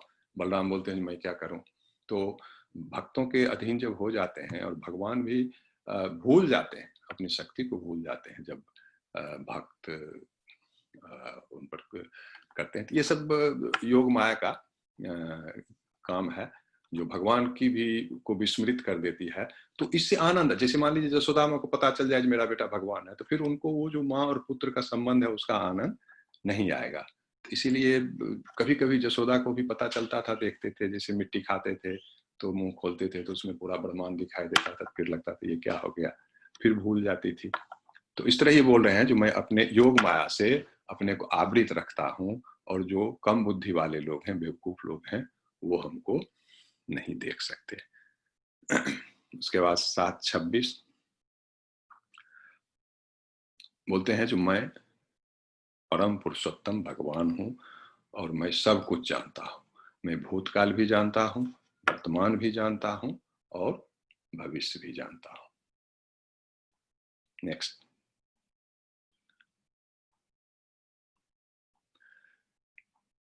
येषां त्वन्तगतं पापं जनानां पुण्यकर्मणां ते द्वन्द्वं मोह विनिर्मुक्ता भजन्ते माम दृढ़व्रता। तो बोलते हैं जिसने पूर्व जन्म में बहुत पुण्य किए और जिनके पापों के कर्म बंधन समाप्त हो गए, और जो द्वंद्व से मुक्त है वही मुझको जान सकता है। तो दो चीज हो गई, जो पापों से मुक्त है और जिसके बहुत पुण्य कर्म है। इसलिए हम लोगों ने चर्चा की इसके पहले, हमको पुण्य भी नहीं करना है और पाप भी नहीं करना है, क्योंकि पुण्य कर्म रहेगा तो फिर स्वर्ग में जाएंगे, फिर मुक्त नहीं होंगे। लेकिन प्रारंभ में क्या करना है? प्रारंभ में तो पुण्य कर्म करना पड़ेगा, पाप कर्मों को छोड़ना पड़ेगा, पुण्य कर्म करेंगे और फिर धीरे धीरे पुण्य कर्म करेंगे तो क्या होगा, दुखों की कमी हो जाएगी। जब बहुत पाप रहेगा तो बहुत ज्यादा दुख होंगे, तो फिर आप भगवान की भक्ति नहीं कर सकते हैं। बहुत ज्यादा पुण्य होगा आपके पास, बहुत ज्यादा धन संपत्ति आ जाएगी, बहुत ज्यादा जन होंगे, तो फिर आप भगवान की भक्ति, फिर उसको भोग करने लगेंगे। इसलिए पहले तो पुण्य कर्म करना है, जिससे पाप कम करने हैं, पापों को खत्म करना है, फिर पुण्य कर्म करके भगवत भक्ति में लगना, फिर पुण्य को भी छोड़ना, क्योंकि पुण्य कर्म भी रह जाएगा तो फिर मुक्त नहीं होंगे। तो पुण्य कर्मों को भी छोड़ना है, मतलब जो भी कर्म करेंगे वो भगवान को समर्पण करेंगे, तो वो फिर हमको उसका कर्म बंधन नहीं होगा। और द्वंद्व मुक्त्वा, निर्द्वंद्व, द्वंद्व मोह निर्मुक्ता, द्वंद्व से मुक्त होना है। तो द्वंद्व क्या है? जो बात किया, सुख दुख, जन्म मरण, हानि लाभ, यश अपयश, यश हो अपयश हो, सुख मिले दुख मिले, तो हानि लाभ सब में जो है ये भगवान कृष्ण, हमारा कुछ हानि भी हो गया तो कृष्ण की इच्छा है, लाभ हुआ तो ठीक ही है, वो भगवान के लिए है, सुख हुआ तो वो भगवान की सेवा में लगाना है, दुख हुआ तो उसको भोगना है, भगवान की इच्छा है। कल जो एक माता जी ने पूछा था या प्रभु ने, जो संचित कर्मों का क्या होता है, और जब हम निस्वार्थ या निष्काम सेवा करते हैं तो उसका क्या, तो धीरे धीरे इसे निकल जाता है, और उसको दुख होगा तो मानना है भगवान जो है हमारे कर्मों का नाश कर रहे हैं। इसलिए द्वंद्व से निर्द्वंद्व होना पड़ेगा, ये द्वंद्व से बाहर, सुख दुख हानि लाभ जीवन मरण यश अपयश ये सब का असर पड़ते रहेगा तो फिर हम भगवान की तरफ आगे नहीं बढ़ सकते। नेक्स्ट प्रभु।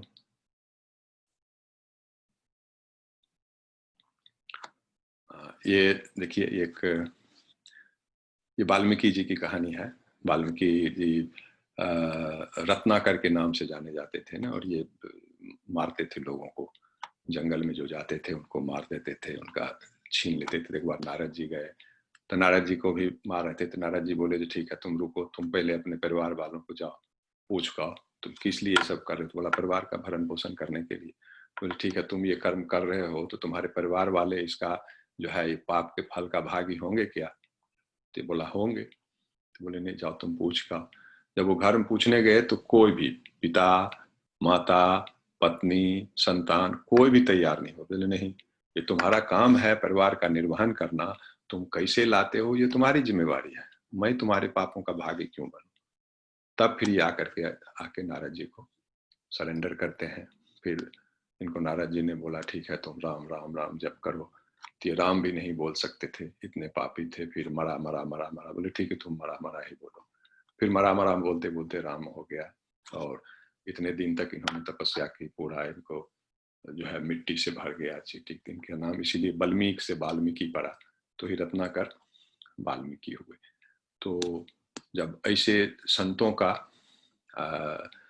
से दर्शन हो जाता है तो फिर उनको तमोगुण और रजोगुण से बाहर करते हैं, माया से जो ज्ञान अपहृत होता है उससे निकालकर उसको सतमार्ग का दर्शन कराते हैं। नेक्स्ट।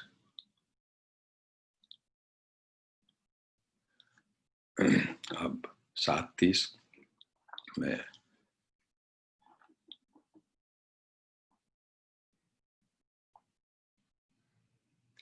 यह बोल रहे हैं जो हमको परम पुरुषोत्तम भगवान जानता है, और जानता है जो सभी कारणों का कारण मैं ही हूँ। ये माया नगरी भी मेरी ही बनाई हुई है, अध्यात्म नगरी भी मेरी ही है, और आत्मा जो है वो भी मेरी ही पराशक्ति है। तो जो मेरी इन तीनों शक्तियों को जान लेता है, और ये भी जान लेता है जो देवताओं की जो शक्ति है वो भी मेरी ही दी हुई है, और जो यज्ञों का कल हम लोगों ने बनाना, जो भोक्ताराम यज्ञ तपसाम, सभी यज्ञों का भोक्ता भगवान ही है। जैसे हम देवताओं को भी आहुति देते हैं तो भगवान को ही देते हैं। क्योंकि जब भी आप यज्ञ शुरू करते हैं तो विष्णु से ही शुरू करते हैं। किसी देवताओं के लिए भी अगर यज्ञ करते हैं तो उसमें विष्णु का आवाहन जरूर होता है। तो जो ये जान लेते हैं सारे यज्ञ भी मेरे लिए ही किया जाते हैं, और जिसका मन संयमित रहता है, स्थिर रहता है, एकाग्र रहता है, तो वो मुझको जो है मृत्यु के समय उसको मेरी याद आएगी और वो मेरे लोक को आएगा। तो चूंकि आप अगर सिर्फ सोचने चलो मृत्यु के समय भगवान को याद कर लेंगे, तो ऐसा संभव नहीं है। जिंदगी भर जो प्रैक्टिस करेंगे, जो करेंगे, वही याद आएगा। जिंदगी भर अगर आप संबंधों में बंधे रहेंगे, धन के चक्कर में रहेंगे, या जो काम करेंगे, तो मृत्यु के समय वही याद आएगी। ऐसा संभव ही नहीं है जो हम जीवन भर करें कुछ और मृत्यु के समय हमको भगवान याद है, ये संभव नहीं है। तो इसलिए ये भगवान बोलते हैं जो मृत्यु के समय जो हमको याद करेगा वो मेरे धाम में आएगा। लेकिन मृत्यु के समय याद करने के लिए पूरा जीवन भर उन्हीं के लिए करना पड़ेगा, तो मृत्यु के समय निश्चित रूप से भगवान ही याद आएंगे। अगर दूसरा बिजनेस करेंगे, दूसरा धंधा करेंगे, तो ही धंधा याद आएगा। नेक्स्ट। तो इस तरह से 7वां चैप्टर खत्म हुआ ज्ञान विज्ञान का। तो इसमें हम लोगों ने देखा जो शुरू के 3 में जो भगवान की कैसे जाना जा सकता है, वो क्या करते हैं, फिर उनके 3 शक्ति के बारे में हम लोगों ने जाना, जो प्रकृति है, उनका अंतरंगा शक्ति है, और जो है तटस्था शक्ति है, आत्मा, जीवात्मा, आध्यात्मिक लोक और माया लोक। फिर हम कैसे पार कर सकते हैं इस माया लोक को, बिना उनकी इच्छा के नहीं पार कर सकते हैं। तो जो उनको जैसा भजता है, अगर देवताओं को भजता है, सुनिश्चित कर देते हैं, स्ट्रॉन्ग कर देते हैं, मजबूत कर देते हैं। तब यहाँ जो है आश्रम बता रहे हैं जो माया से कैसे पार हो जा सकता है, माया से लेके भक्ति तक। तो माया को पार करने का एक ही उपाय है। ज्ञानी और योगियों के लिए भी बहुत मुश्किल होता है, और पार कर भी जाते हैं तो वो भगवान तक नहीं पहुंचते हैं, बीच में उनकी ब्रह्म ज्योति में और परमात्मा में फंस के रह जाते हैं, परमानंद को प्राप्त नहीं करते हैं। तो इसीलिए भक्ति एकमात्र साधन है। तो इस तरह से ये अध्याय समाप्त हुआ। हम लोग कल 8वां अध्याय पर चर्चा करेंगे। Thank you. तो एक बार हम लोग हरे महामंत्र बोलेंगे। हरे कृष्णा कृष्णा कृष्णा हरे हरे, हरे रामा राम राम हरे हरे। ओके प्रभु, मुझे एक क्वेश्चन है। मुझे एक क्वेश्चन, हाँ, एक एक करके। अगर गौरव प्रभु जी एक क्वेश्चन है। हाँ, आपने बोला जिसमें बुद्धि कम होती है वो शिव की पूजा करते हैं, लेकिन आपसे क्वेश्चन मैं पूछना चाहती हूँ कि भगवान कृष्ण ने अर्जुन को, जब इन लोगों को 5 पांडवों को 14 वर्ष का ज्ञातवास मिला था, तो भगवान कृष्ण ने अर्जुन से कहा कि तुम जाके भगवान शिव की उपासना करो ताकि पाशुपत तुम ले सको और पांडवों को युद्ध में, कौरवों को युद्ध में हरा सको। तो क्या बुद्धि कम थी अर्जुन में? क्या बुद्धि कम थी भगवान कृष्ण में? नहीं, ये जो है वही हम लोगों ने पहले बताया ना, जो हमारे शरीर की संरचना, जो हमारा शरीर रथ है, 5 इंद्रिय हैं, और घोड़े 5 इंद्रिय हैं, लगाम मन है, बुद्धि सारथी है।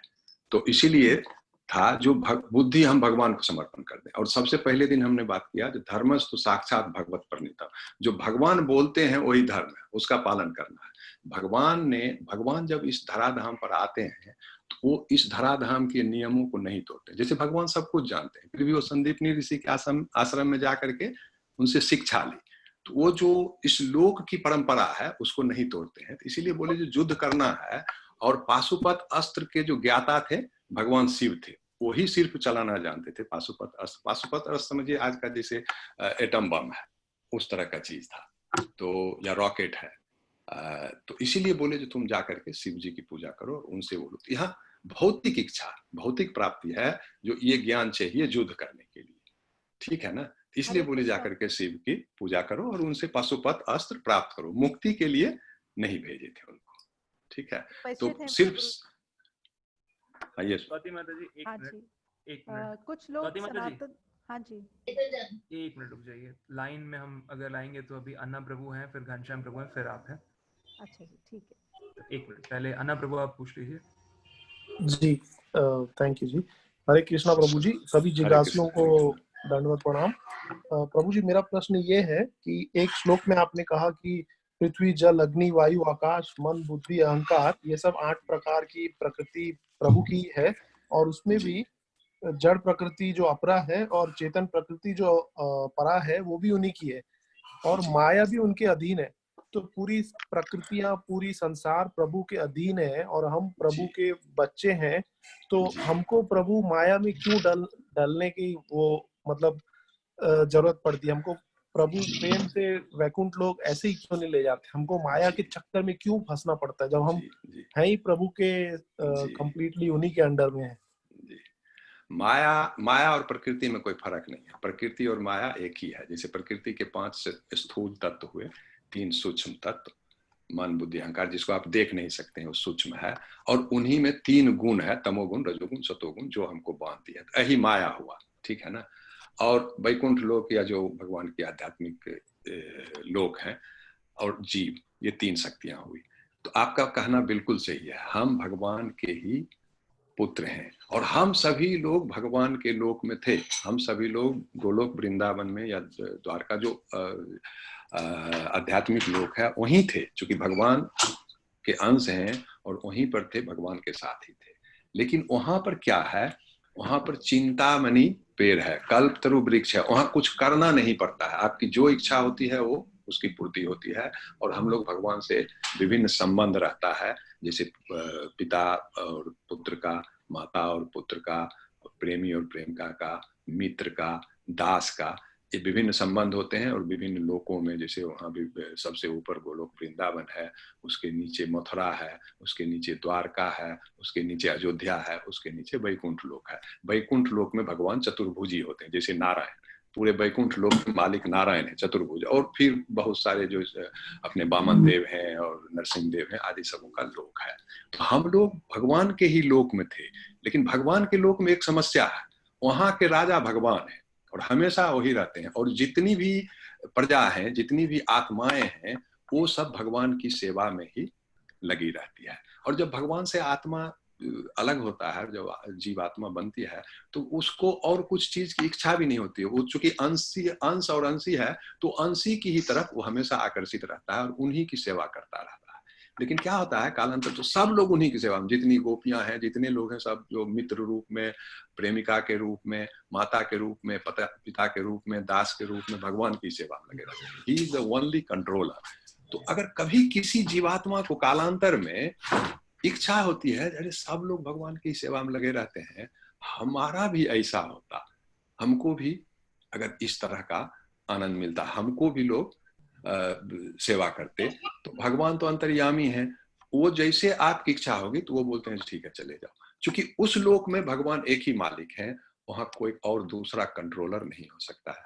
तो भेज देते हैं, चलो एक लोक अलग से बना दिया, चलो वो एक टेम्पोररी लोक बना दिया और जाओ वहां पर करो। वहां जाकर के मनुष्यों को स्वतंत्रता दे दी, तो तुम अपना ये करो, मेहनत करो और तुम राजा बन जाओ, एक देश का राजा बन जाओ, चक्रवर्ती राजा बन जाओ, पंचायत का राजा बन जाओ, मिनिस्टर बन जाओ। तो यहाँ स्वतंत्रता है, आदमी अपनी सेवा करवा सकता है, भगवान के लोक में नहीं। लेकिन ये टेम्पोररी है, ठीक है। तो हम अपनी इच्छा से आए, लेकिन जब भगवान हमको यहाँ भेजते हैं, हमको तो कुछ पता नहीं है, हमको कुछ पता नहीं है, क्योंकि वहाँ कल्पतरु वृक्ष है, वहाँ चिंतामणि पत्थर है, हमारी सारी इच्छा, वहाँ कुछ कुदाली चलाना नहीं होना, कोई फैक्ट्री है ना खेती करना है, सारा चीज भगवान की इच्छा से उपलब्ध है।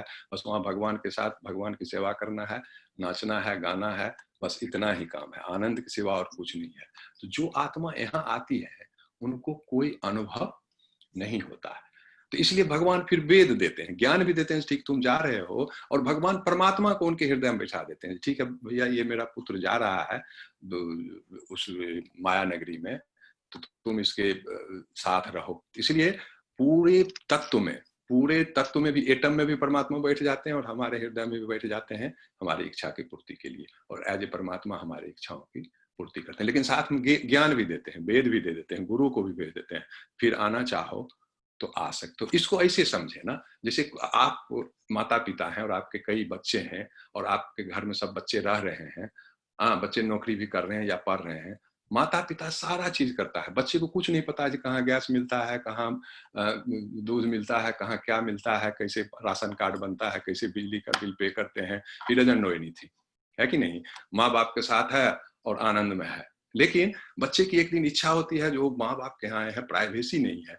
हाँ माँ बाप हैं तो बोलते हैं 9 बजे घर आ जाओ, लेट नहीं कर सकते हो, 12 बजे तक नहीं आ सकते हो, नाइट शो नहीं देख सकते हो, घर में दारू का पार्टी नहीं कर सकते हो। तो लड़का क्या बोलेगा माता पिता को, जो ऑफिस बहुत दूर है तो हम ऑफिस के पास घर ले लेते हैं। तो माँ बाप बोलेगा ठीक है जाओ ऑफिस के पास घर ले लिया, उसने घर ले लिया वहां, लेकिन माता पिता मान लीजिए दूसरे सिटी में गया तो किसी दोस्त को लगा देगा भैया मेरा बेटा गया थोड़ा देखना। जब आप अपना घर लेते हैं तब पता चलता है अरे गैस कहाँ मिलता है, कैसे लाए, बिजली का बिल कहाँ जमा होगा, पंप पाइप खराब हो गया वो कौन बनाएगा, टेप खराब हो गया, तब सारा झमेला पता चलता है। माँ बाप के पास तो कुछ नहीं पता चलता है, क्योंकि सारा काम माँ बाप करते हैं, बट खाली एक ही है कंट्रोल बाप का होगा या माँ का होगा, कंट्रोल आपका नहीं होगा। तो लोग चाहते हैं नहीं चलो अलग रहते, जब अलग जाते हैं तब पता चलता है जो सारा चीज अरेंज करना कितना मुश्किल है। लेकिन बाप का घर हमेशा खुला रहता है, ठीक है तुम बैक भी आ सकते हो, अपना रहना चाहते हो रहो। अगर बेटा चाहे नहीं भाई यहाँ बहुत कष्ट है, यहाँ नमक तेल गैस बिजली पानी सबका चक्कर बहुत है, रिपेयर प्लम्बर खोजो इलेक्ट्रिशियन खोजो, कहाँ इतना झमेला है, आ जाएगा लौट के, कोई नहीं आएगा। तो उसी तरह से है, भगवान हमारी इच्छा हुई तो भेज दिए। अब चूंकि हमको अनुभव नहीं है तो इसीलिए हम तो आए हैं वैकुंठ लोक से, तो हमको देवलोक में या ऋषि लोक में भी पैदा किया जा सकता नहीं, हमको सबसे पहले अमीबा से नीचे से चलते हैं, कीड़ा मकोड़ा से, चूंकि धीरे धीरे हमको अनुभव प्राप्त करते हैं इस लोक का, तो इसलिए सबसे छोटे जीव में पैदा होंगे, धीरे धीरे धीरे धीरे पेड़ पौधा होकर के, फिर पशु पक्षी होकर के, फिर मनुष्य में आते हैं, मनुष्य में आते हैं और फिर धीरे धीरे धीरे तमोगुण से उठते हैं रजोगुण में, रजोगुण से सतोगुण में, और फिर भगवान के घर वापस जाते हैं।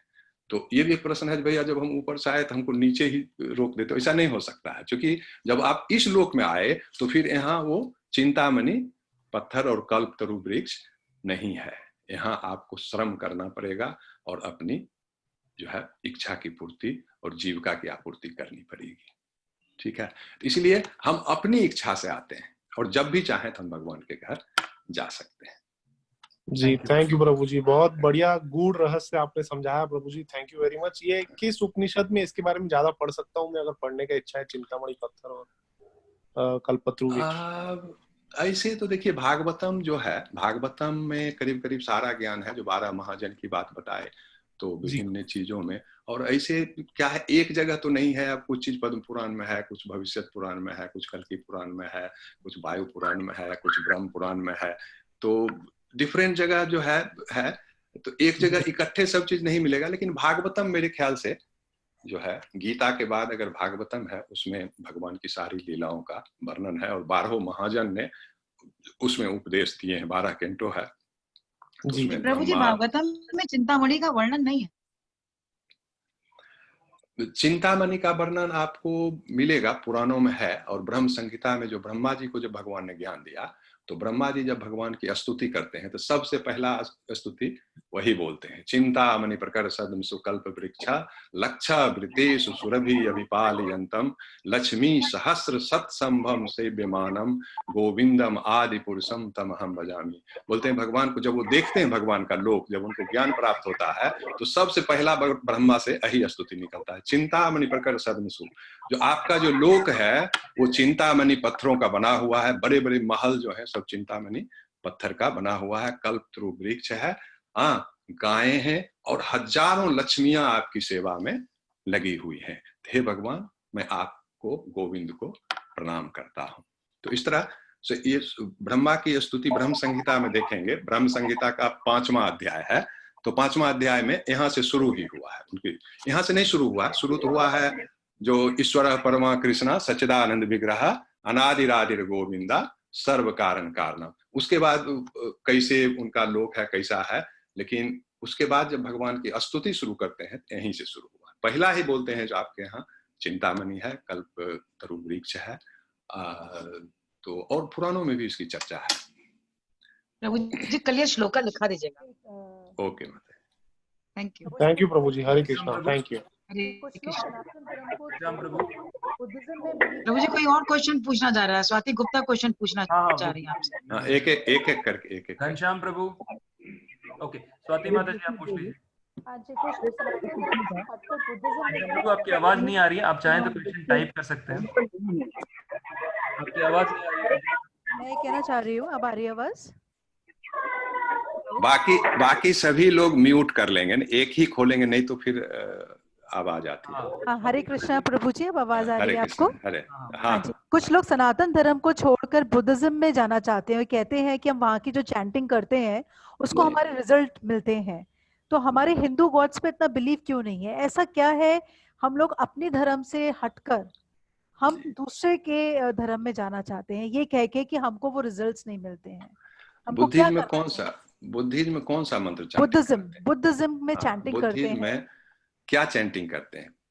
गुरुजी मुझे तो इतना पता नहीं, लेकिन बुद्धिज्म के काफी लोग हैं जो आके हाँ, बताते हैं कि आप ये करिए तो आपके कर्म चेंज हाँ, होंगे, हाँ, आपको अच्छे रिजल्ट्स मिलेंगे। ये देखिए, बिलीफ हमारा भगवान बुद्ध जो हैं, भगवान बुद्ध आए आज से 2600 साल पहले, ठीक है ना?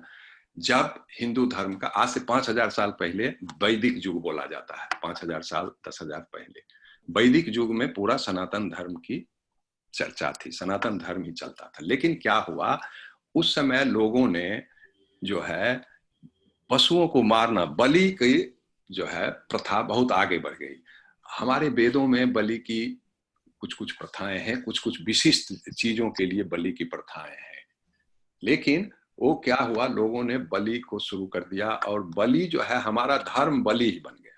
कुछ भी होगा, किसी का मुंडन होगा बलि दे दो, किसी का जनेऊ हुआ बलि दे दो, किसी को कोई समस्या है बलि दे दो, यहाँ तक कि आदमी को भी बलि दिया जाता था, जानवरों को तो दी ही जाती थी। और बलि इतना आगे बढ़ गया और ब्राह्मणों ने या जो विद्वान थे उन लोगों ने इसको इतना आगे बढ़ा दिया, जो सनातन धर्म का जो मूल स्वरूप था वो आच्छादित हो गया और बलि प्रधान हो गया। तो भगवान जो है उनको अवतार लेना पड़ा भगवान बुद्ध के रूप में, वो हिंसा को कम करने के लिए। इसलिए भगवान बुद्ध जो है वो भगवान विष्णु के ही अवतार हैं, शक्ति अवतार हैं या आवेश अवतार हैं, जो भी बोलिए।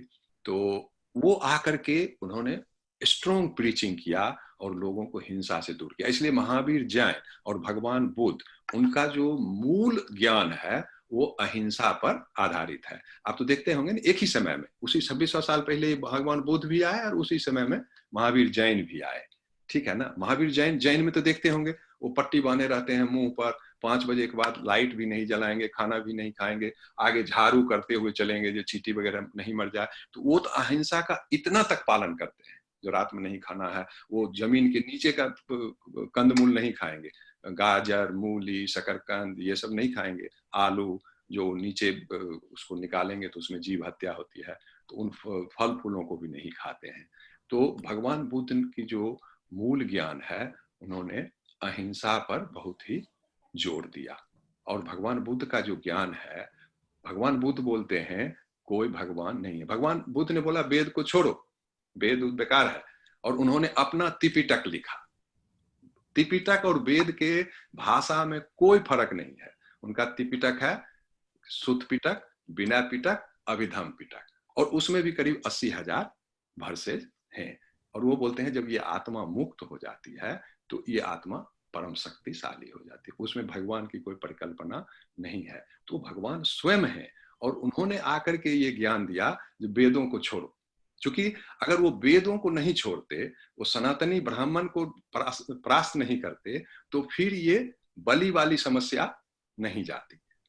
तो लोग जो है बुद्धिस्ट हो गए, उनका इतना स्ट्रॉन्ग प्रैक्टिस है और उनका प्रीचिंग इतना स्ट्रॉन्ग है, जो सभी लोग उस समय सारे ब्राह्मण छोड़ के बुद्ध हो गए। तब फिर शंकराचार्य आए, फिर भगवान ने शिव जी को बोला भैया आप चलो अब बुद्धिज्म को खत्म करो, ये तो पूरा वेद का जो है, अब लोगों ने वेद को छोड़ ही दिया, सारे देश विदेश में लोग बुद्ध हो गए। तो लेकिन हिंसा में बहुत कमी आई, हिंसा ऑलमोस्ट भगवान बुद्ध के समय में हिंसा खत्म हो गई, लेकिन असली ज्ञान खत्म हो गया। वेद को ही तिरस्कृत कर दिया उन्होंने, भगवान को ही बोला कोई भगवान नहीं है, तुम हिंसा मत करो और ये करो और तुम मुक्त हो जाओगे। और मुक्त भी होते हैं लोग, मुक्त होते हैं, लेकिन मुक्त होके मतलब वो भगवान के पास नहीं जाएंगे। बोले ना ब्रह्म प्रकाश में, ब्रह्म ज्योति में वो घूमते रहेंगे, बस ये माया नगरी के ऊपर और वैकुंठ लोक के बीच में जो क्षीर सागर है या कारण सागर है, उसी पर ये घूमती रहती है आत्मा।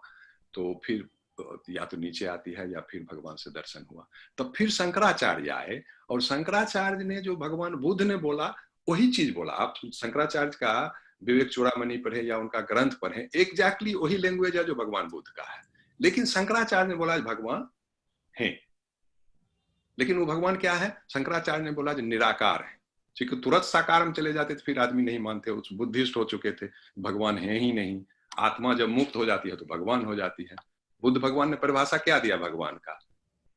भग रागो भग दोषो भगवा इति स भगवान। जिसने अपने राग से मुक्त हो गया और द्वेष से मुक्त हो गया वो भगवान हो गया। अगर आपके आत्मा में कोई राग नहीं है, कोई द्वेष नहीं है, तो मरने के समय आपको किसी से न घृणा होगी न किसी से अटैचमेंट होगा, तो आपका जन्म नहीं होगा। जन्म तो होता है राग और द्वेष से।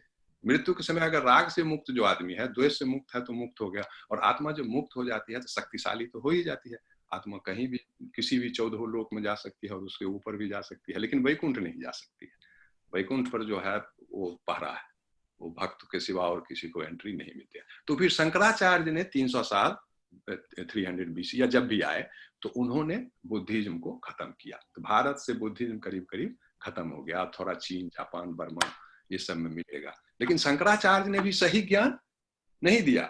उन्होंने भी भगवान को साकार नहीं बताया, उन्होंने भी बताया निराकार है और आत्मा जब मुक्त होगी तो निराकार, और बोला आत्मा जब मुक्त होगी तो परमात्मा में मिल जाएगी। इसलिए शंकराचार्य के भी फिलॉसफी को बोला जाता है मायावादी फिलॉसफी। वो भी सही नहीं है। लेकिन शंकराचार्य भी, शिव जी को भी भगवान ने आज्ञा दी जो तुम जाके अब बुद्धिज्म को खत्म करो। इसने तो भगवान और वेद को ही खत्म कर दिया। लेकिन शंकराचार्य आए तो उन्होंने वेदों की स्थापना की और भगवान की स्थापना की। इसने कम से कम ये तो बोला जो हाँ भगवान है लेकिन निराकार है, परमात्मा स्वरूप में है। तो फिर शंकराचार्य के बाद जो वैष्णव आचार्य सब आए, जैसे रामानुजाचार्य और माधवाचार्य जिसकी हमने पहले चर्चा की थी, और विष्णु स्वामी, निम्बार्काचार्य, इन लोगों ने वैष्णव धर्म को स्थापित किया। फिर चैतन्य महाप्रभु आए तो इन्होंने इसको, तो क्या है, देश, काल और व्यक्ति, time, space and objects, person, उसके हिसाब से धर्म को, अब जैसे ईसा मसीह आए तो उन्होंने भी परमात्मा ही बोला भगवान को, मोहम्मद साहब भी परमात्मा ही बोलते हैं। तो चूंकि जिस काल में आते हैं उस समय की वहां की क्या समस्या है तो उतना ही ज्ञान देते हैं जो अवतार लेकर आते हैं, उससे ज्यादा नहीं देते हैं। क्या समस्या है उस समस्या का समाधान करना है तो वो ज्ञान देते हैं। लेकिन सनातन धर्म जो है हमारा, ये पूर्ण ज्ञान है। तो इसलिए इसी को किसी संप्रदाय की सीमा में हम नहीं बांध सकते। सनातन धर्म को हिंदू धर्म बोलना सही नहीं है। सारे बुद्ध धर्म भी तो हिंदू से ही आया ना, सनातन से निकला। जैन धर्म भी सनातन से निकला।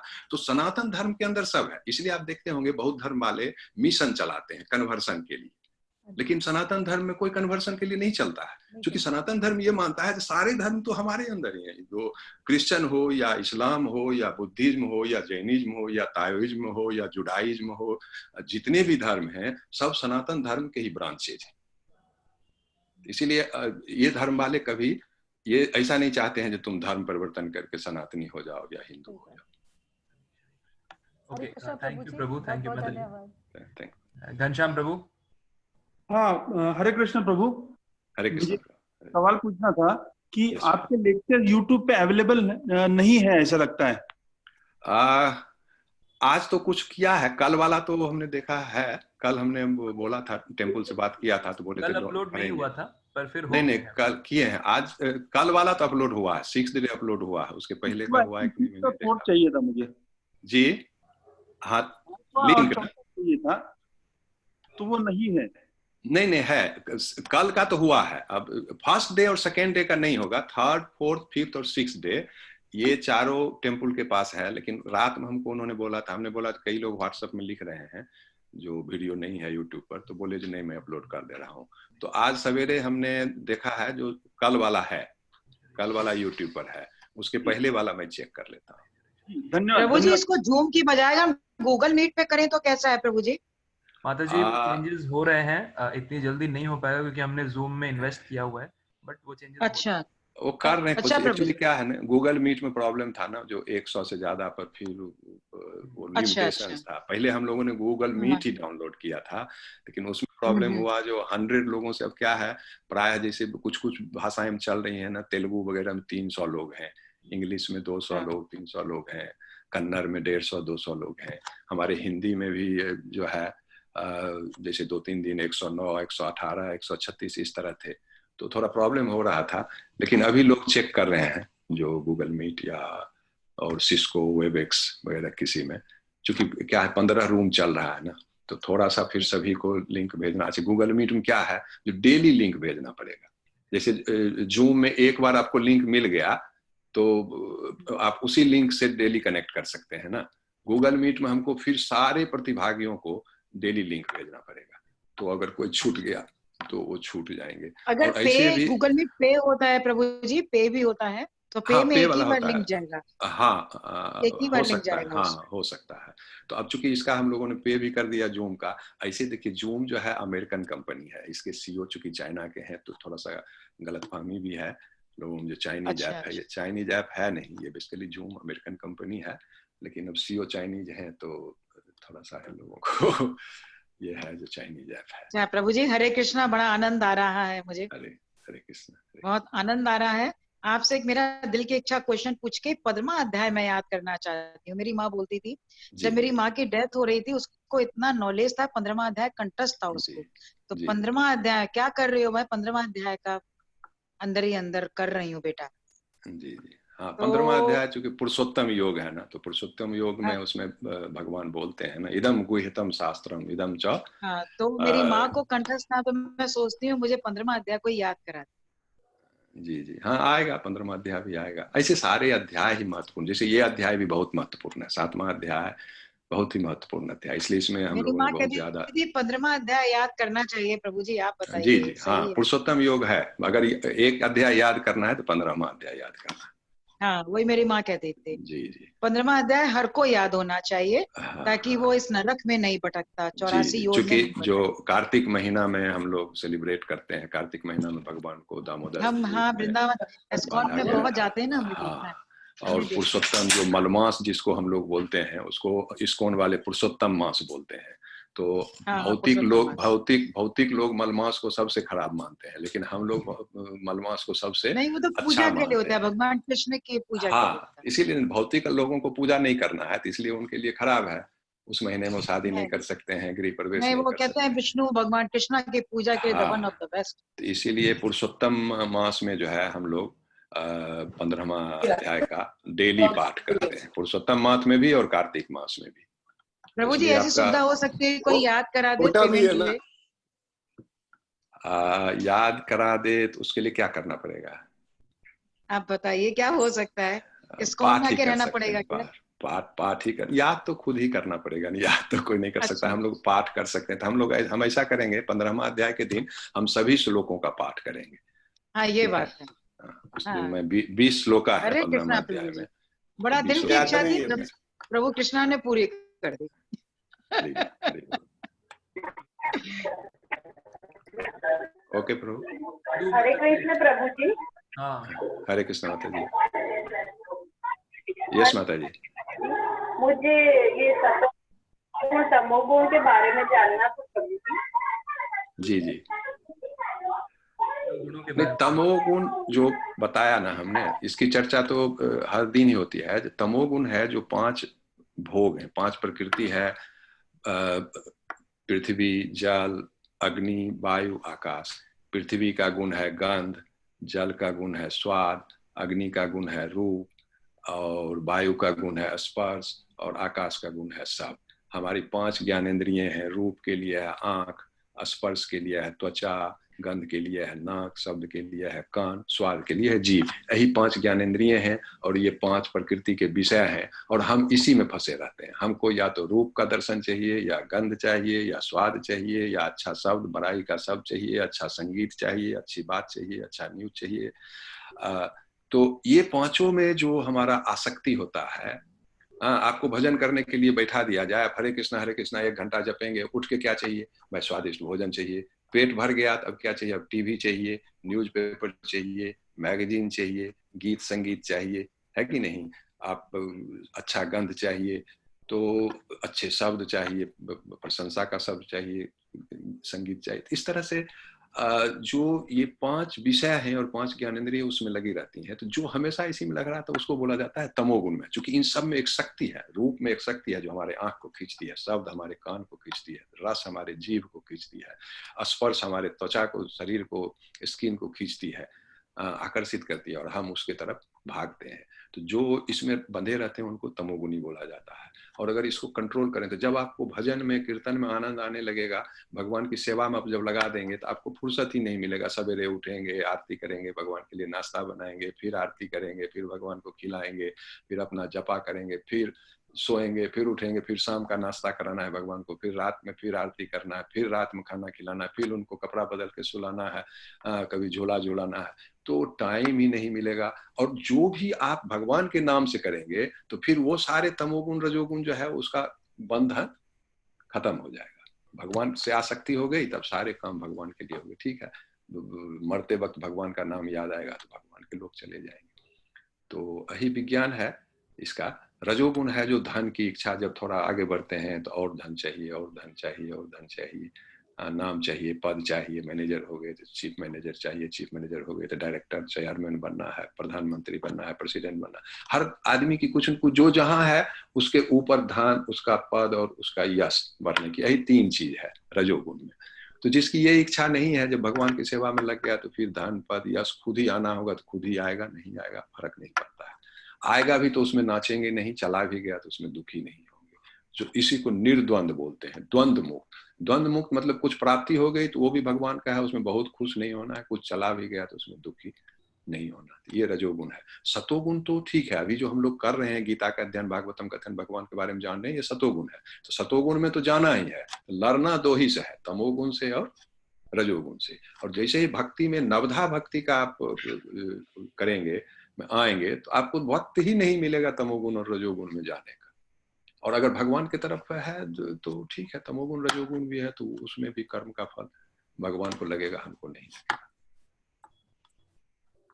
तो इसकी चर्चा फिर होगी हर अध्याय में ही। भगवान, चूंकि यही 3 ही तो चीज है, आध्यात्मिक शक्ति, माया शक्ति और जीव, तो पूरे हर अध्याय में इसी पर ही चर्चा होगी। तो फिर आगे के श्लोकों में भी ज्यादा क्लैरिटी आएगी। जी धन्यवाद प्रभु जी, दंडवत प्रणाम, बहुत अच्छे से समझाया है आपने। थैंक यू माता जी। आई होप अब कोई क्वेश्चंस नहीं और। ठीक है Prabhu, okay Prabhu, stop. Thank you. एक बार हरे कृष्ण महामंत्र पढ़ लेंगे सब लोग। हाँ, हरे कृष्णा हरे कृष्णा कृष्णा कृष्णा हरे हरे, कृष्णा हरे हरे, हरे राम हरे राम, राम हरे हरे हरे। प्रभुपाद की जय, श्री गुरुदेव की जय। हरे कृष्णा प्रभु। यस माता जी। हरे राम राम हरे प्रभु जी। कृष्ण हरे कृष्ण हरे हरे हरे हरे कृष्ण गुरु जी। या हरे कृष्ण। तो बस विश कर रहे हैं प्रभु, आप स्टॉप कर सकते हैं। हाँ, हरे कृष्ण।